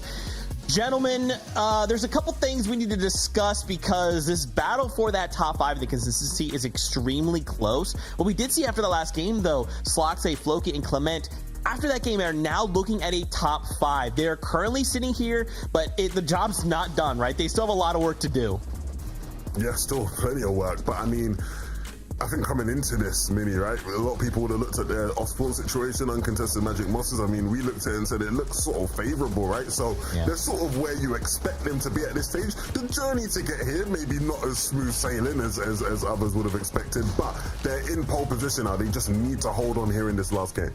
Yeah, I talked about at the beginning of the show how this team are more of a sort of mid to low ground team, right? So I was a little bit surprised to see them up on height. Wasn't so surprised to see them not hold on to it and end up getting chopped out to then go ahead and play low ground. The zones just didn't quite work out in their favor. I think it was the 9th zone that just pulled the complete opposite side. They tried to hold it like we've seen teams do, didn't really work out for them. But I think for them, just having the ability to say, right, okay, we don't need this win. This is not absolutely vital for us right now. We need to make sure that we can actually just hold out, get as much of those placement points as possible in order to be in as good as a possible position at the end. Well, you say that, Mini, but the trend on their games is interesting, right? Because they started off the day with a 24th, not the best game. Then they got a 6th, good game. Then they had a 23rd, not a great game. Now they've got a 3rd, good game. So, you know, on the balance of things, it don't look like they're about to have a great next game, just based off of the pattern. So hopefully, you know, they can sort of break out of that cycle because, this is a team that a lot of people want to see in the Major 1 finals. You just had to jinx them, didn't you, Levin? You just had to jinx them. We'll hope that doesn't happen, right? Like they said, just hold on, just make the points, do what you got to do to secure that spot. We wanted to also highlight Pink as well, just outside of that top 5. They need about like 15 points to just kind of contest and break in, but then they need more, right? We need to kind of push ourselves super, super hard in this last game if we want to make sure we secure a spot. Absolutely, and it's a weird one for me because I've watched these guys a lot, and I can safely say, like, these guys have a great understanding of how to play the game this season. The problem that they have had, and that's been consistently an issue for them throughout the season, is just the execution, right? It's all good and well knowing exactly what you need to do and when, but you have to execute on it, and that's been sort of the problem. You see them in situations like this here where, you know, Nebs or somebody will go down at a critical moment in the game where you just can't afford for anyone to go down, and they're in a scary spot because all the pressure rides on them in this final game now. Yeah, and they had a really good start today, didn't they? 3rd place in that first game, now just off the back of a 14th, 13th just before that as well. So it seems like they're going down at these moments in the game where they need to just squeeze out some extra placements, get some of those refreshes in order to stay alive for that a little bit longer to sort of break into that top 10. We saw them do it really, really well in game number 1. And I think for them, we haven't really seen them get a really favorable zone yet. So they've had to travel a long distance as well. So interested to see how they actually close out the day because they don't necessarily need to go for height. They don't need to make a crazy big play. They just need to get over that line.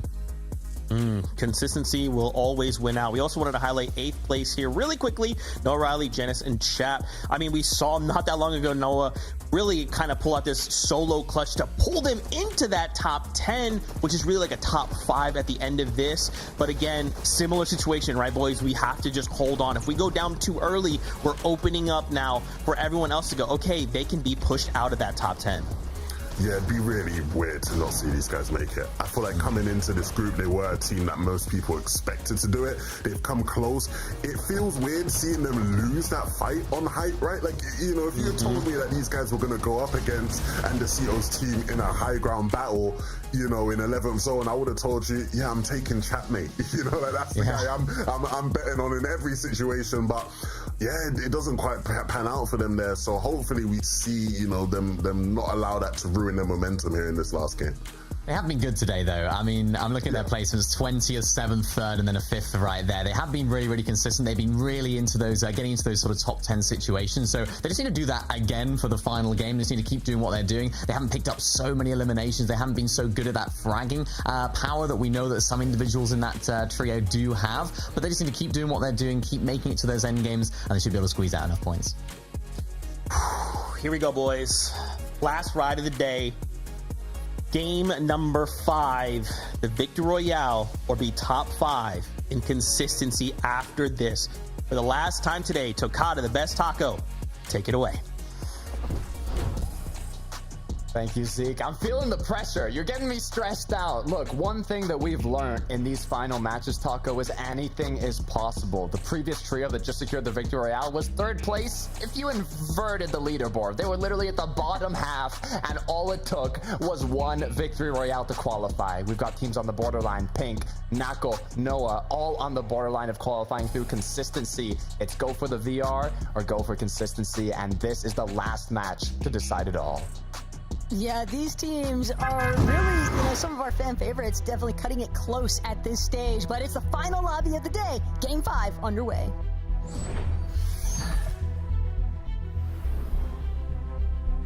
What's scary here, Taco, is the trios that are contested. We saw that Pink is one of those trios that is having a little bit of trouble at Demon's Dojo. Not because they can't win that fight, but just taking that fight is a risk in itself when you're so close to qualifying through consistency. They don't need a massive game. They just need to make it to the end game.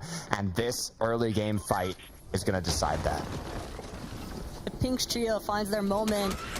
Be hard-pressed to believe that they wouldn't try to take it, but Spagetta, Faded Pigeon, Turtle, they are not making it easy, because at the very least, they're splitting this POI, and it's so annoying, I would imagine, for Pink's trio specifically, because they went the first 2 lobbies not having to worry about it, and then the next thing you know, conned. Not gonna say that it was unexpected entirely, though, but Chino, Pink, Nevs, it seems like they'd rather give up some of the more ideal positioning for the time being, just stay together as a team, because they don't want to find themselves outside of that consistency measure.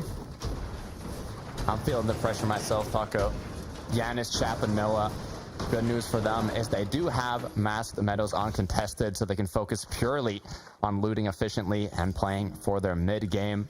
Not all trios are this lucky when they're going for the consistency, but it looks like the M8 squad from Gentle Mates are getting themselves into a 3v3 here. 45 points on the board. They're going to be playing a bit more towards that Victory Royale. I mean, they have to play for the Victory Royale at this point, Takata.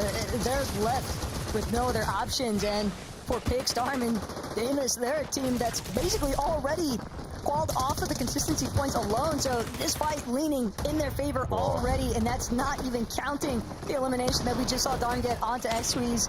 Unfortunately, Podesai as well has fallen. Darm, Pix, Damus, they get the better end of M8 this go round, and that's gonna seal it. We'll see you in the last chance qualifier as far as Gentle Mates are concerned.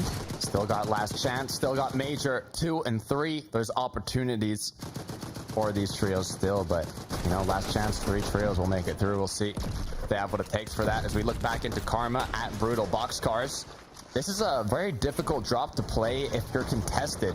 If you're uncontested, you can make use of the train, you can kind of calculate your whole split, but when you're contested, it kind of messes that whole situation up. So the good news is, if you are able to come out on top quickly, I mean, you'll have that bit of damage and surge going into the late game, which is crucial, especially if you're looking for the Victory Royale.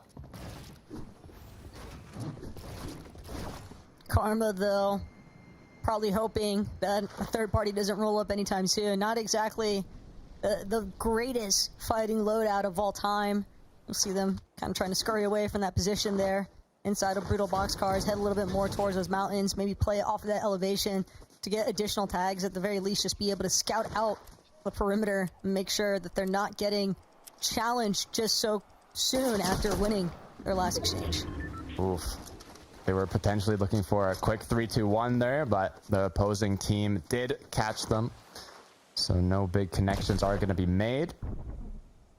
As I'm trying to see, yeah, they're just going to Oni mask around them, continue rotating through, get a bit more centered in the zone, making sure they're getting as many materials as possible. Now on your rotate, it's quite simple to get wood and brick, but the issue is finding kind of stops and including that in your rotation to find metal.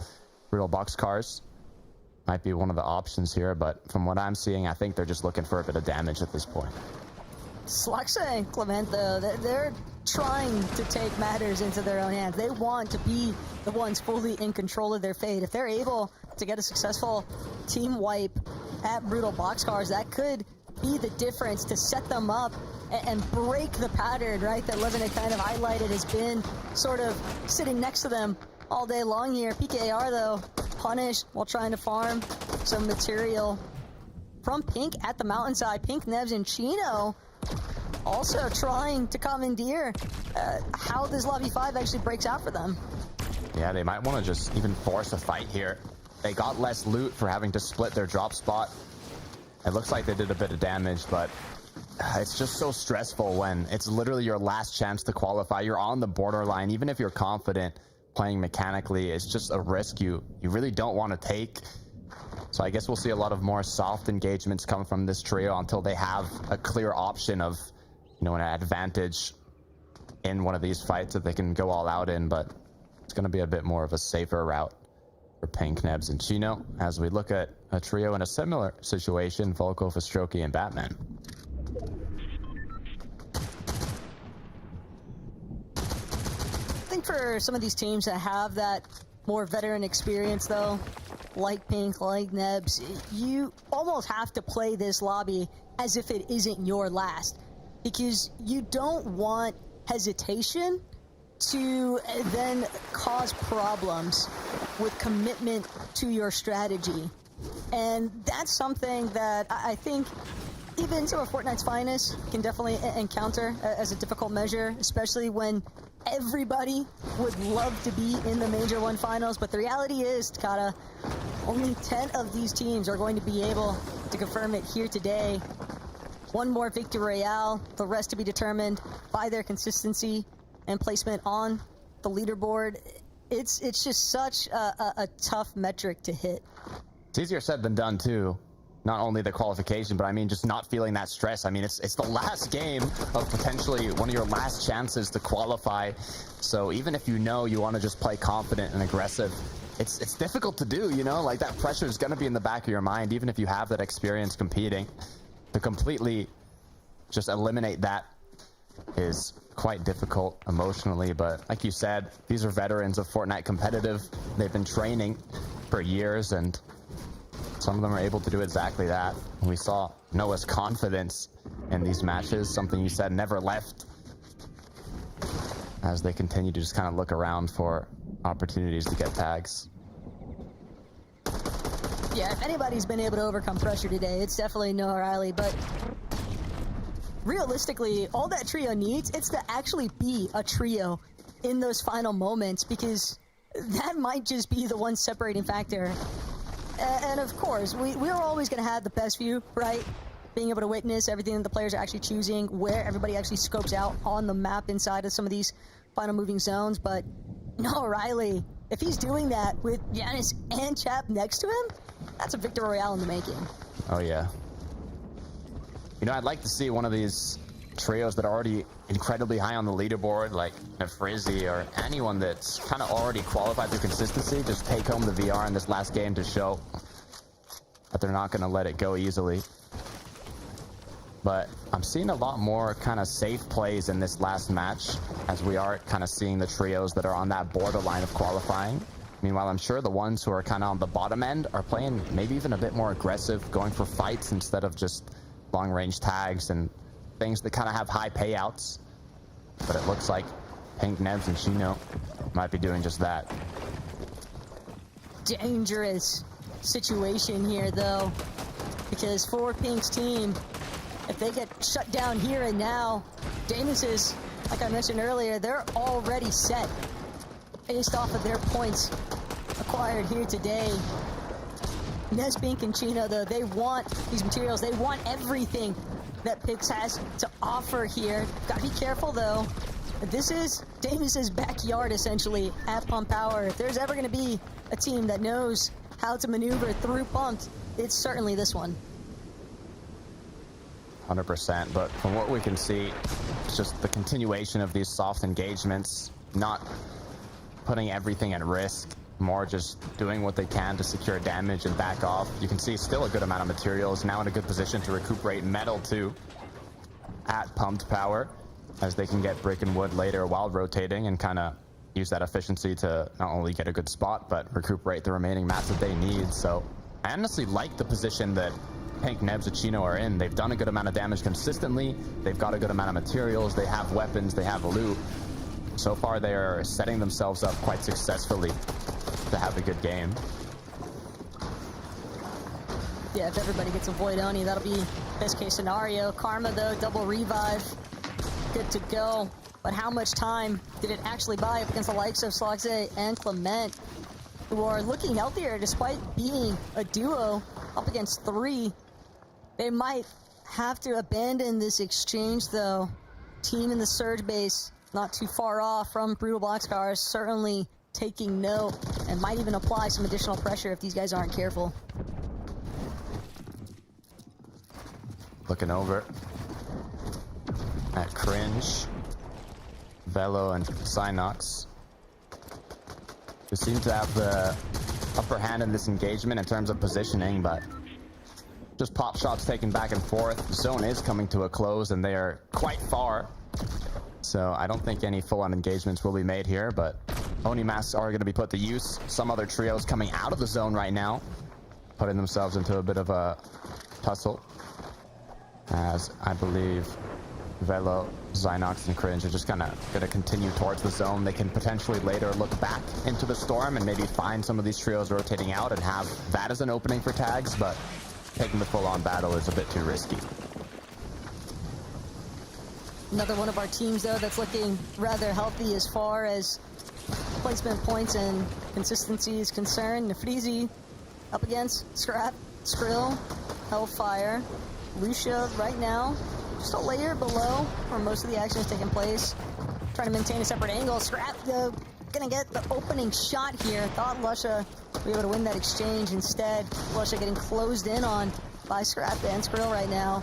Skrill immediately, though, 180 to Fawn, doesn't actually get a chance to continue backing up Scrap's plan here. Instead, it's gonna have to be a full-on disengage now. Yeah, gonna make use of that water sprite to tank a bit of the storm, but are they gonna let them go? As Scrap now is gonna get cracked. Lucia looking for another opening. Just one shot needing to connect to get that knockdown. Unable to hit the first one, though. Now he's just one shot away from getting knocked. Luckily enough, he has his teammate at Frizzy. Backup has been called as they go into the box, get the knock, but in the meantime, Lucia is gonna go down, but quickly enough, he's gonna get brought right back onto his feet.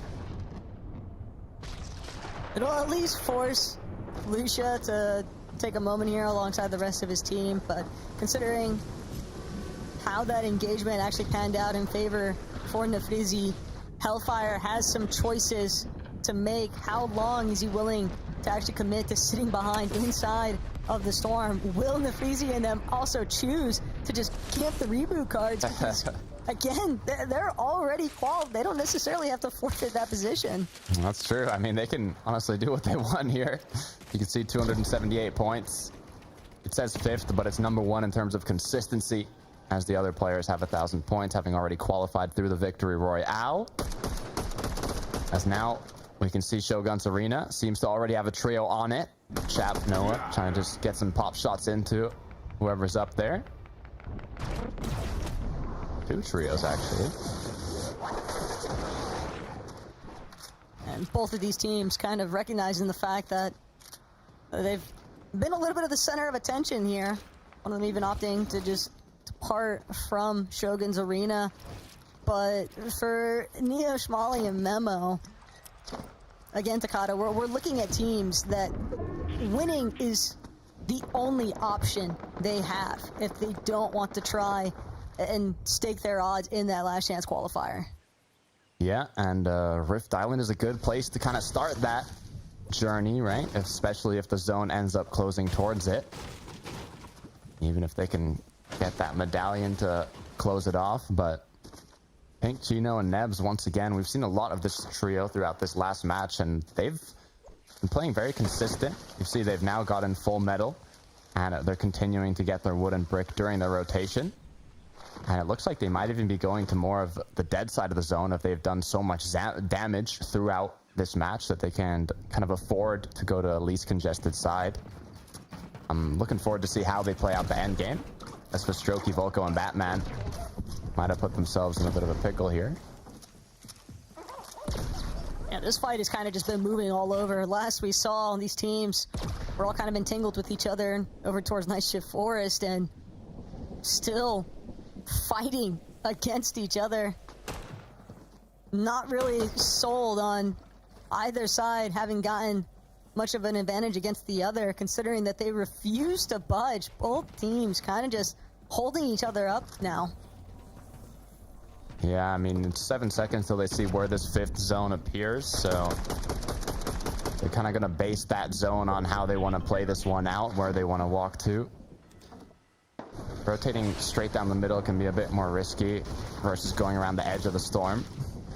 But you can see on the mini-map, there's not too many trios around them. So honestly, all three of these, or two of these trios, should be able to make it out quite easily.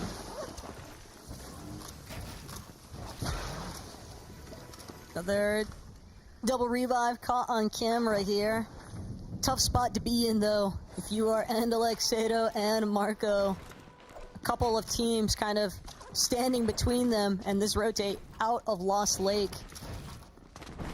They do have those Void Oni masks, though, but if you TP in plain sight, you can expect that these two teams surrounding them are definitely going to try to get a piece of them as they go. Looks like they're going to attempt to do so. Marco might have been left behind, but no, is going to be able to get the Oni mask. All three players successfully kind of escaped. Was a little nerve-wracking, but so far so good.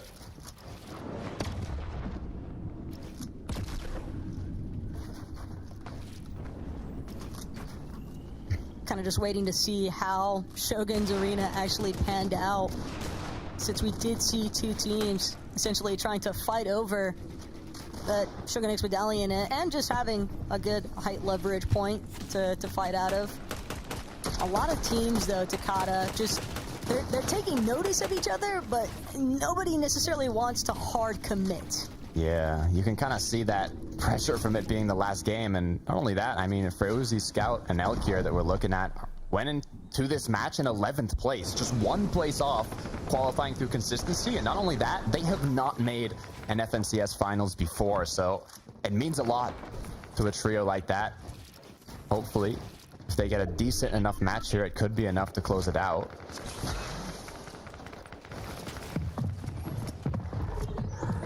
Not going hard, though. They got to be careful with Giannis and Noriley's team. Slogside, Floki, Clement as well. Barely sitting 16 above the damage threshold. One more time, they're trying to see if they can replicate some of the lobby successes that we have seen them have so far today, but for the most part, when they keep alternating, and Clement, he's not careful, might get caught out here by a separate team just trailing behind. Barely making it into the edge of zone, though, and with only 1 medkit and now sitting underneath that surge threshold, Clement has to hope that Slogsay or Floki is able to find a connecting shot onto someone, anyone, to just get them above where they need to be. Yeah, 15 players have to be eliminated for Storm Surge to no longer be active here, but you can hear the cracks come through. It just opens up that option for players in the surrounding area to play extra aggressive, knowing they have the upper hand in that fight. As Slogsay now doing what he can to come out on top in a 1 versus 3, connects a big Sentinel pump shot, but it's not going to be enough to take down the whole trio. Tough scenes currently, and if you're Karma, they might just be getting worse. Batman, Volko, and for Strokey, though. What a position. Just kind of remaining rather concealed. They will make sure to kind of poke their heads up towards Cringe's team. Try and see if they can get some shots going. Find a little bit more surge to help out with their future rotations. But With the way that the zone is pulling Takata and that water terrain being introduced, it can be really difficult to maintain a solid mat count here. Yeah, I mean, 7th zone coming. It's hard to make that decision. Is it going to kind of pull a bit towards the water? Is it going to pull back on shore? You can have theories, but there's always that chance that it can pull anywhere. And it looks like it is going to be an east zone, so not too bad for the players that kind of centered up on zone 6, getting ready to rotate anywhere they might have to go. Crazy though, a leak scout. They've got 351 more damage than they need to, but the way that these numbers, how heavily they fluctuate for being just above that damage threshold, they know that they want another refresh because the Battle of Height was definitely a good look in the last lobby here, Takata, but this 5th game, it could just be anybody up for grabs for taking over the high ground. Yeah, it's got the mix of players, like Nako, you can see in the feed, that just not only picked up 2 eliminations, but is on the borderline of qualifying through consistency. We're probably not going to risk it all for high ground, but on the other hand, you have players who are down at the bottom half of the leaderboard that will risk everything to get high ground and take home that VR, as it looks like Chat might have just found a little fishy. Unfortunately, he escaped as they continue to kind of look for shots, being only 13 above. No need to take any big risks here, but they do need damage. I'd say they actually have to take a fight at some point. Whether or not you consider that a big risk is to be determined, but they definitely need more damage. This is not going to be enough. And sure enough, Chat, it's registered in his brain, 45 below. They've got a little bit of space here. What they need, though, is to find an elimination, a knock, anything to get the ball rolling, scouting out a fight in the low ground, trying to see if they can maybe vulture some leftovers. No Riley, though, despite seeing players kind of scurrying away, Azat has just been dipping all over this low ground to escape the likes of Noah Riley. Finally, he's going to get picked up in the process, but that's still just barely above the damage threshold. That's good, though. They didn't have to commit to any pre-edits. They didn't have to commit to a triple spray or triple shotgun. They were able to kind of safely find a bit of damage, but like you said, only 23 above. It's going to last only so long. As we look back at Pink, Nebs, and Chino, still good amount of charges on the Oni.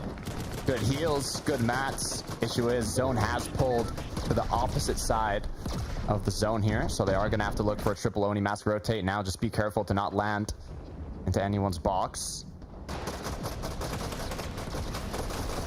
Danis's team's going to be the ones leading on front side of zone currently, taking opportunities where they can to look back and spray. Chapno, O'Reilly, and Giannis, they know they still need to ensure that they are staying above that minimum damage threshold for Surge. This could be problems, though, for Pink and Chino. If they get spotted out, working their way up this hill, slowly, surely, they might find themselves becoming the focus point of the rest of the lobby here. And though O'Reilly and Giannis, not sure if anybody actually got to measure out where they're headed, but the high ground towards front side, currently in control still by Darm and Hicks.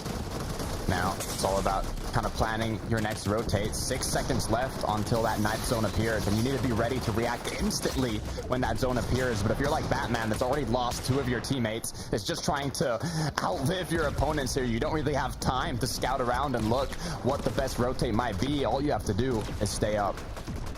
Be one of those moments where the invis capabilities from the Shogun's Medallion could really have a chance to shine. That is if Batman had it. He doesn't. Faded Pigeon gonna fall, though, in the high ground. We do have a skirmish for height.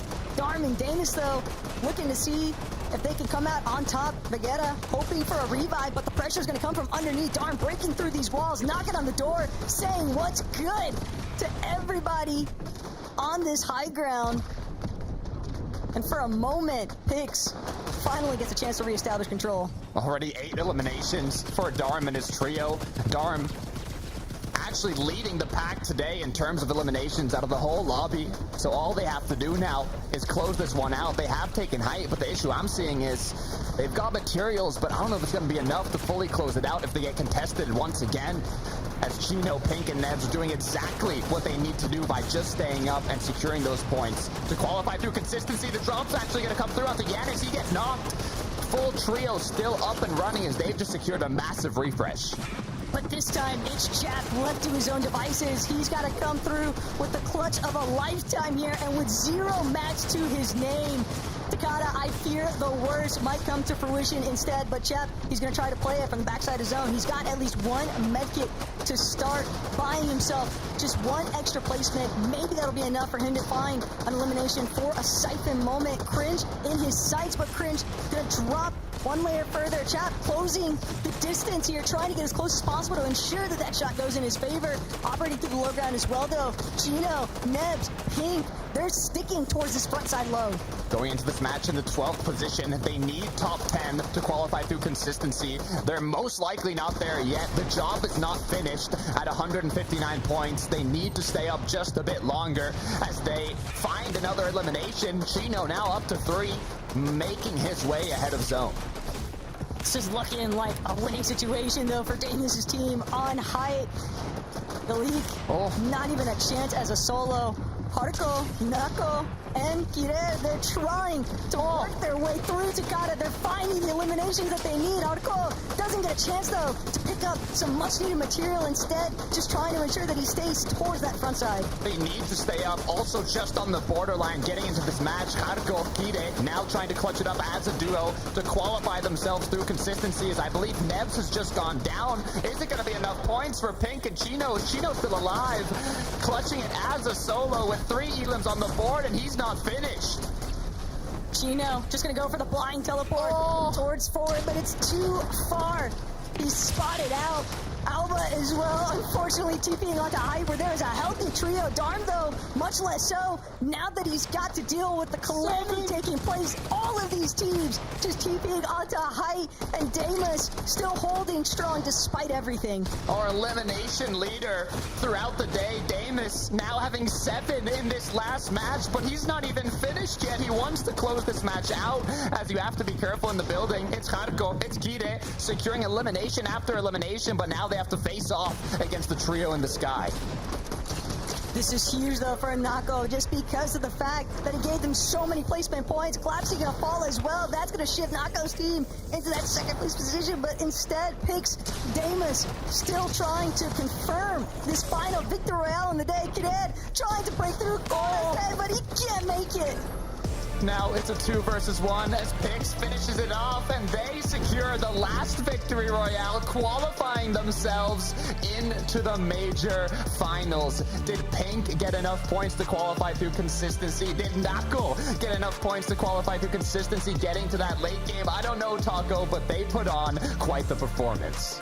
Look, I might be a little fraudulent there in my Spanish, Takada, but Nako and them weren't anything but in this last lobby. That was some huge placement points that they needed to try and confirm themselves a spot in that consistency portion of the leaderboard.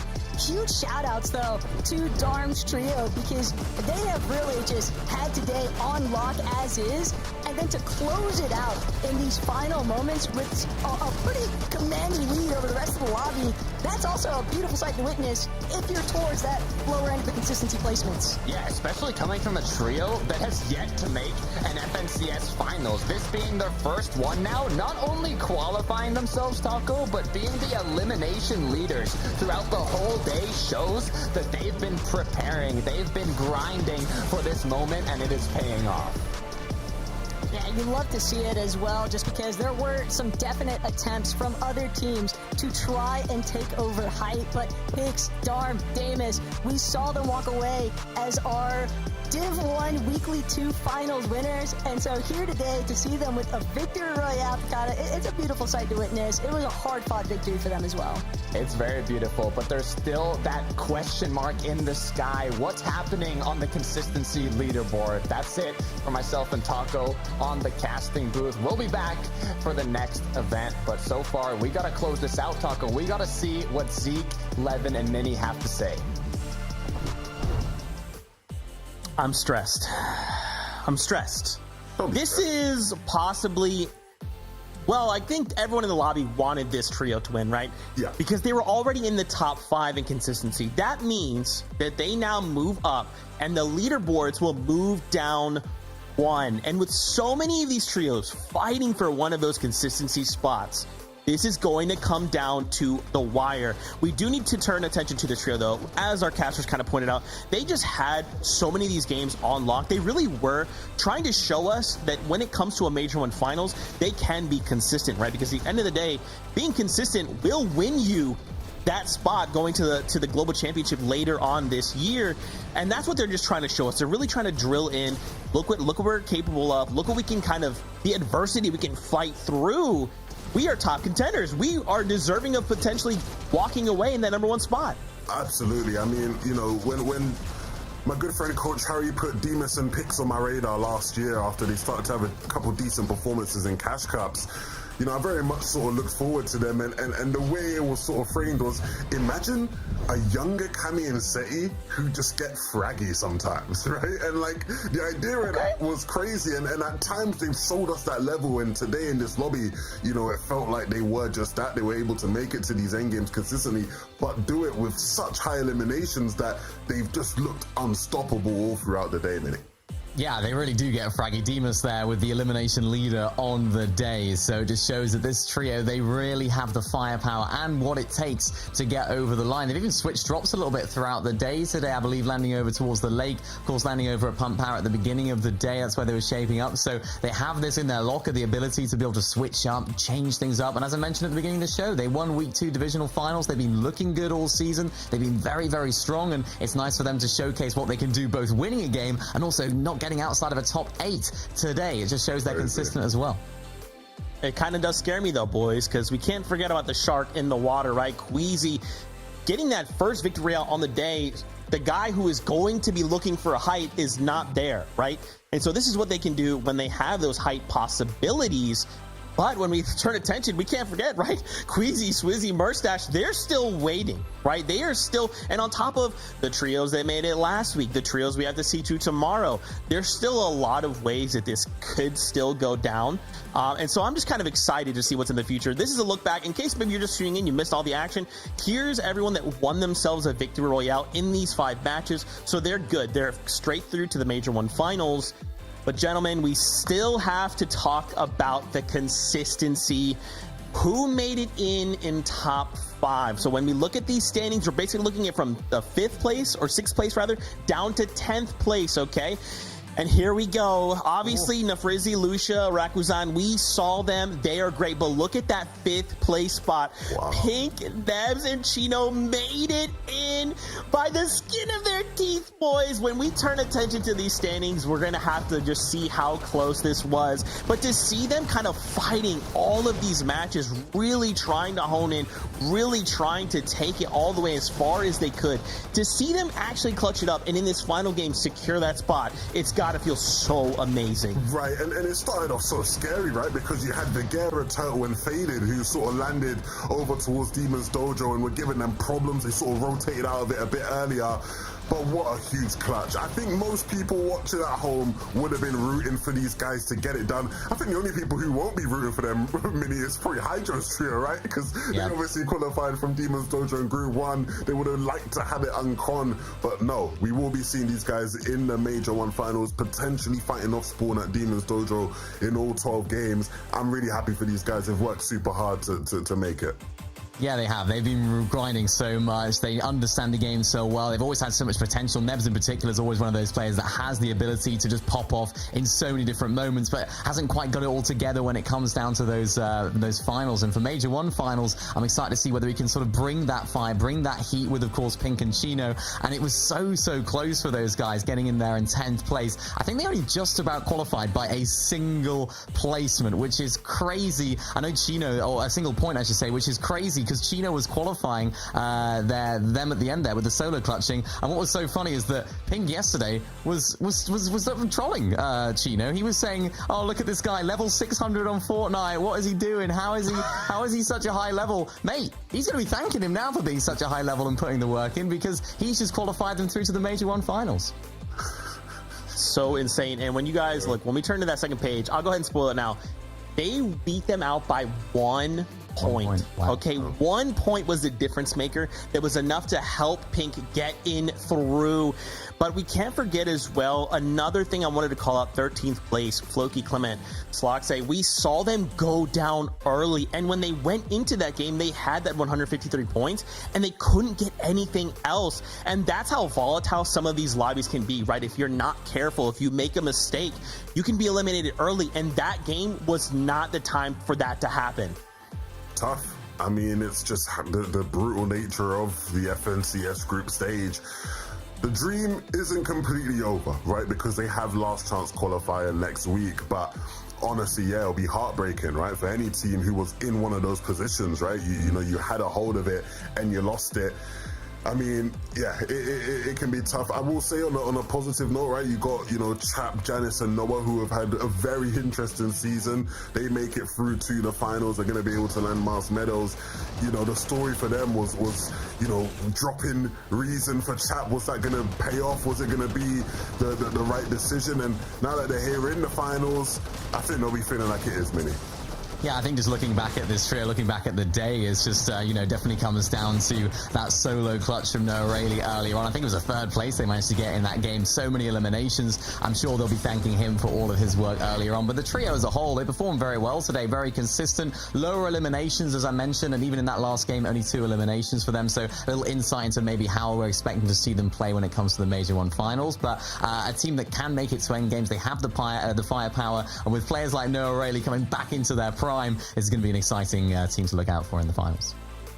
Absolutely fantastic stuff. Guys, we're pretty much done with the action today in EU. Final thoughts before we start to say goodbye? Let's get on to the good group. Group 3, let's do it. The big boy. That's, you know, all of this was just the starters, you know. You get a couple bit of nibbles, bites, but Group 3 is where it happens. I can't wait for tomorrow. Yeah, we've seen some upsets. We saw some upsets in Group 1. We're going to see some serious upsets, I should say, I predict tomorrow, because, I mean, that's where it all goes down. We have some of the biggest names in the region competing. There's surely going to be 1 or 2 teams that are going to be qualifying through just through the skin of their teeth, or even not qualifying at all. It's going to be exciting nevertheless, so make sure to tune in for it. And oh man, a couple things before we say goodbye. First off, thank you all so much for hanging out with us. It was great to be back in EU and hanging out. We hope you enjoyed all the action. Don't forget though, North America not far away. We'll have 5 games there. I don't know, there's a couple names. Someone like Peterbot might be playing into today's heat. I don't know, it might be worth checking out as well. Don't forget, for the Fortnite Global Championship, we announced we're going to Lyon, France, and pre-registration for tickets is actually on the 13th. So go in, get pre-registered. That way you can get some tickets early, and we hope to see you guys celebrating with all the French community, because it's going to be crazy. As always, Fortnite fam, thank you so much. We love you. Keep yourself safe. We'll see you on that battle bus.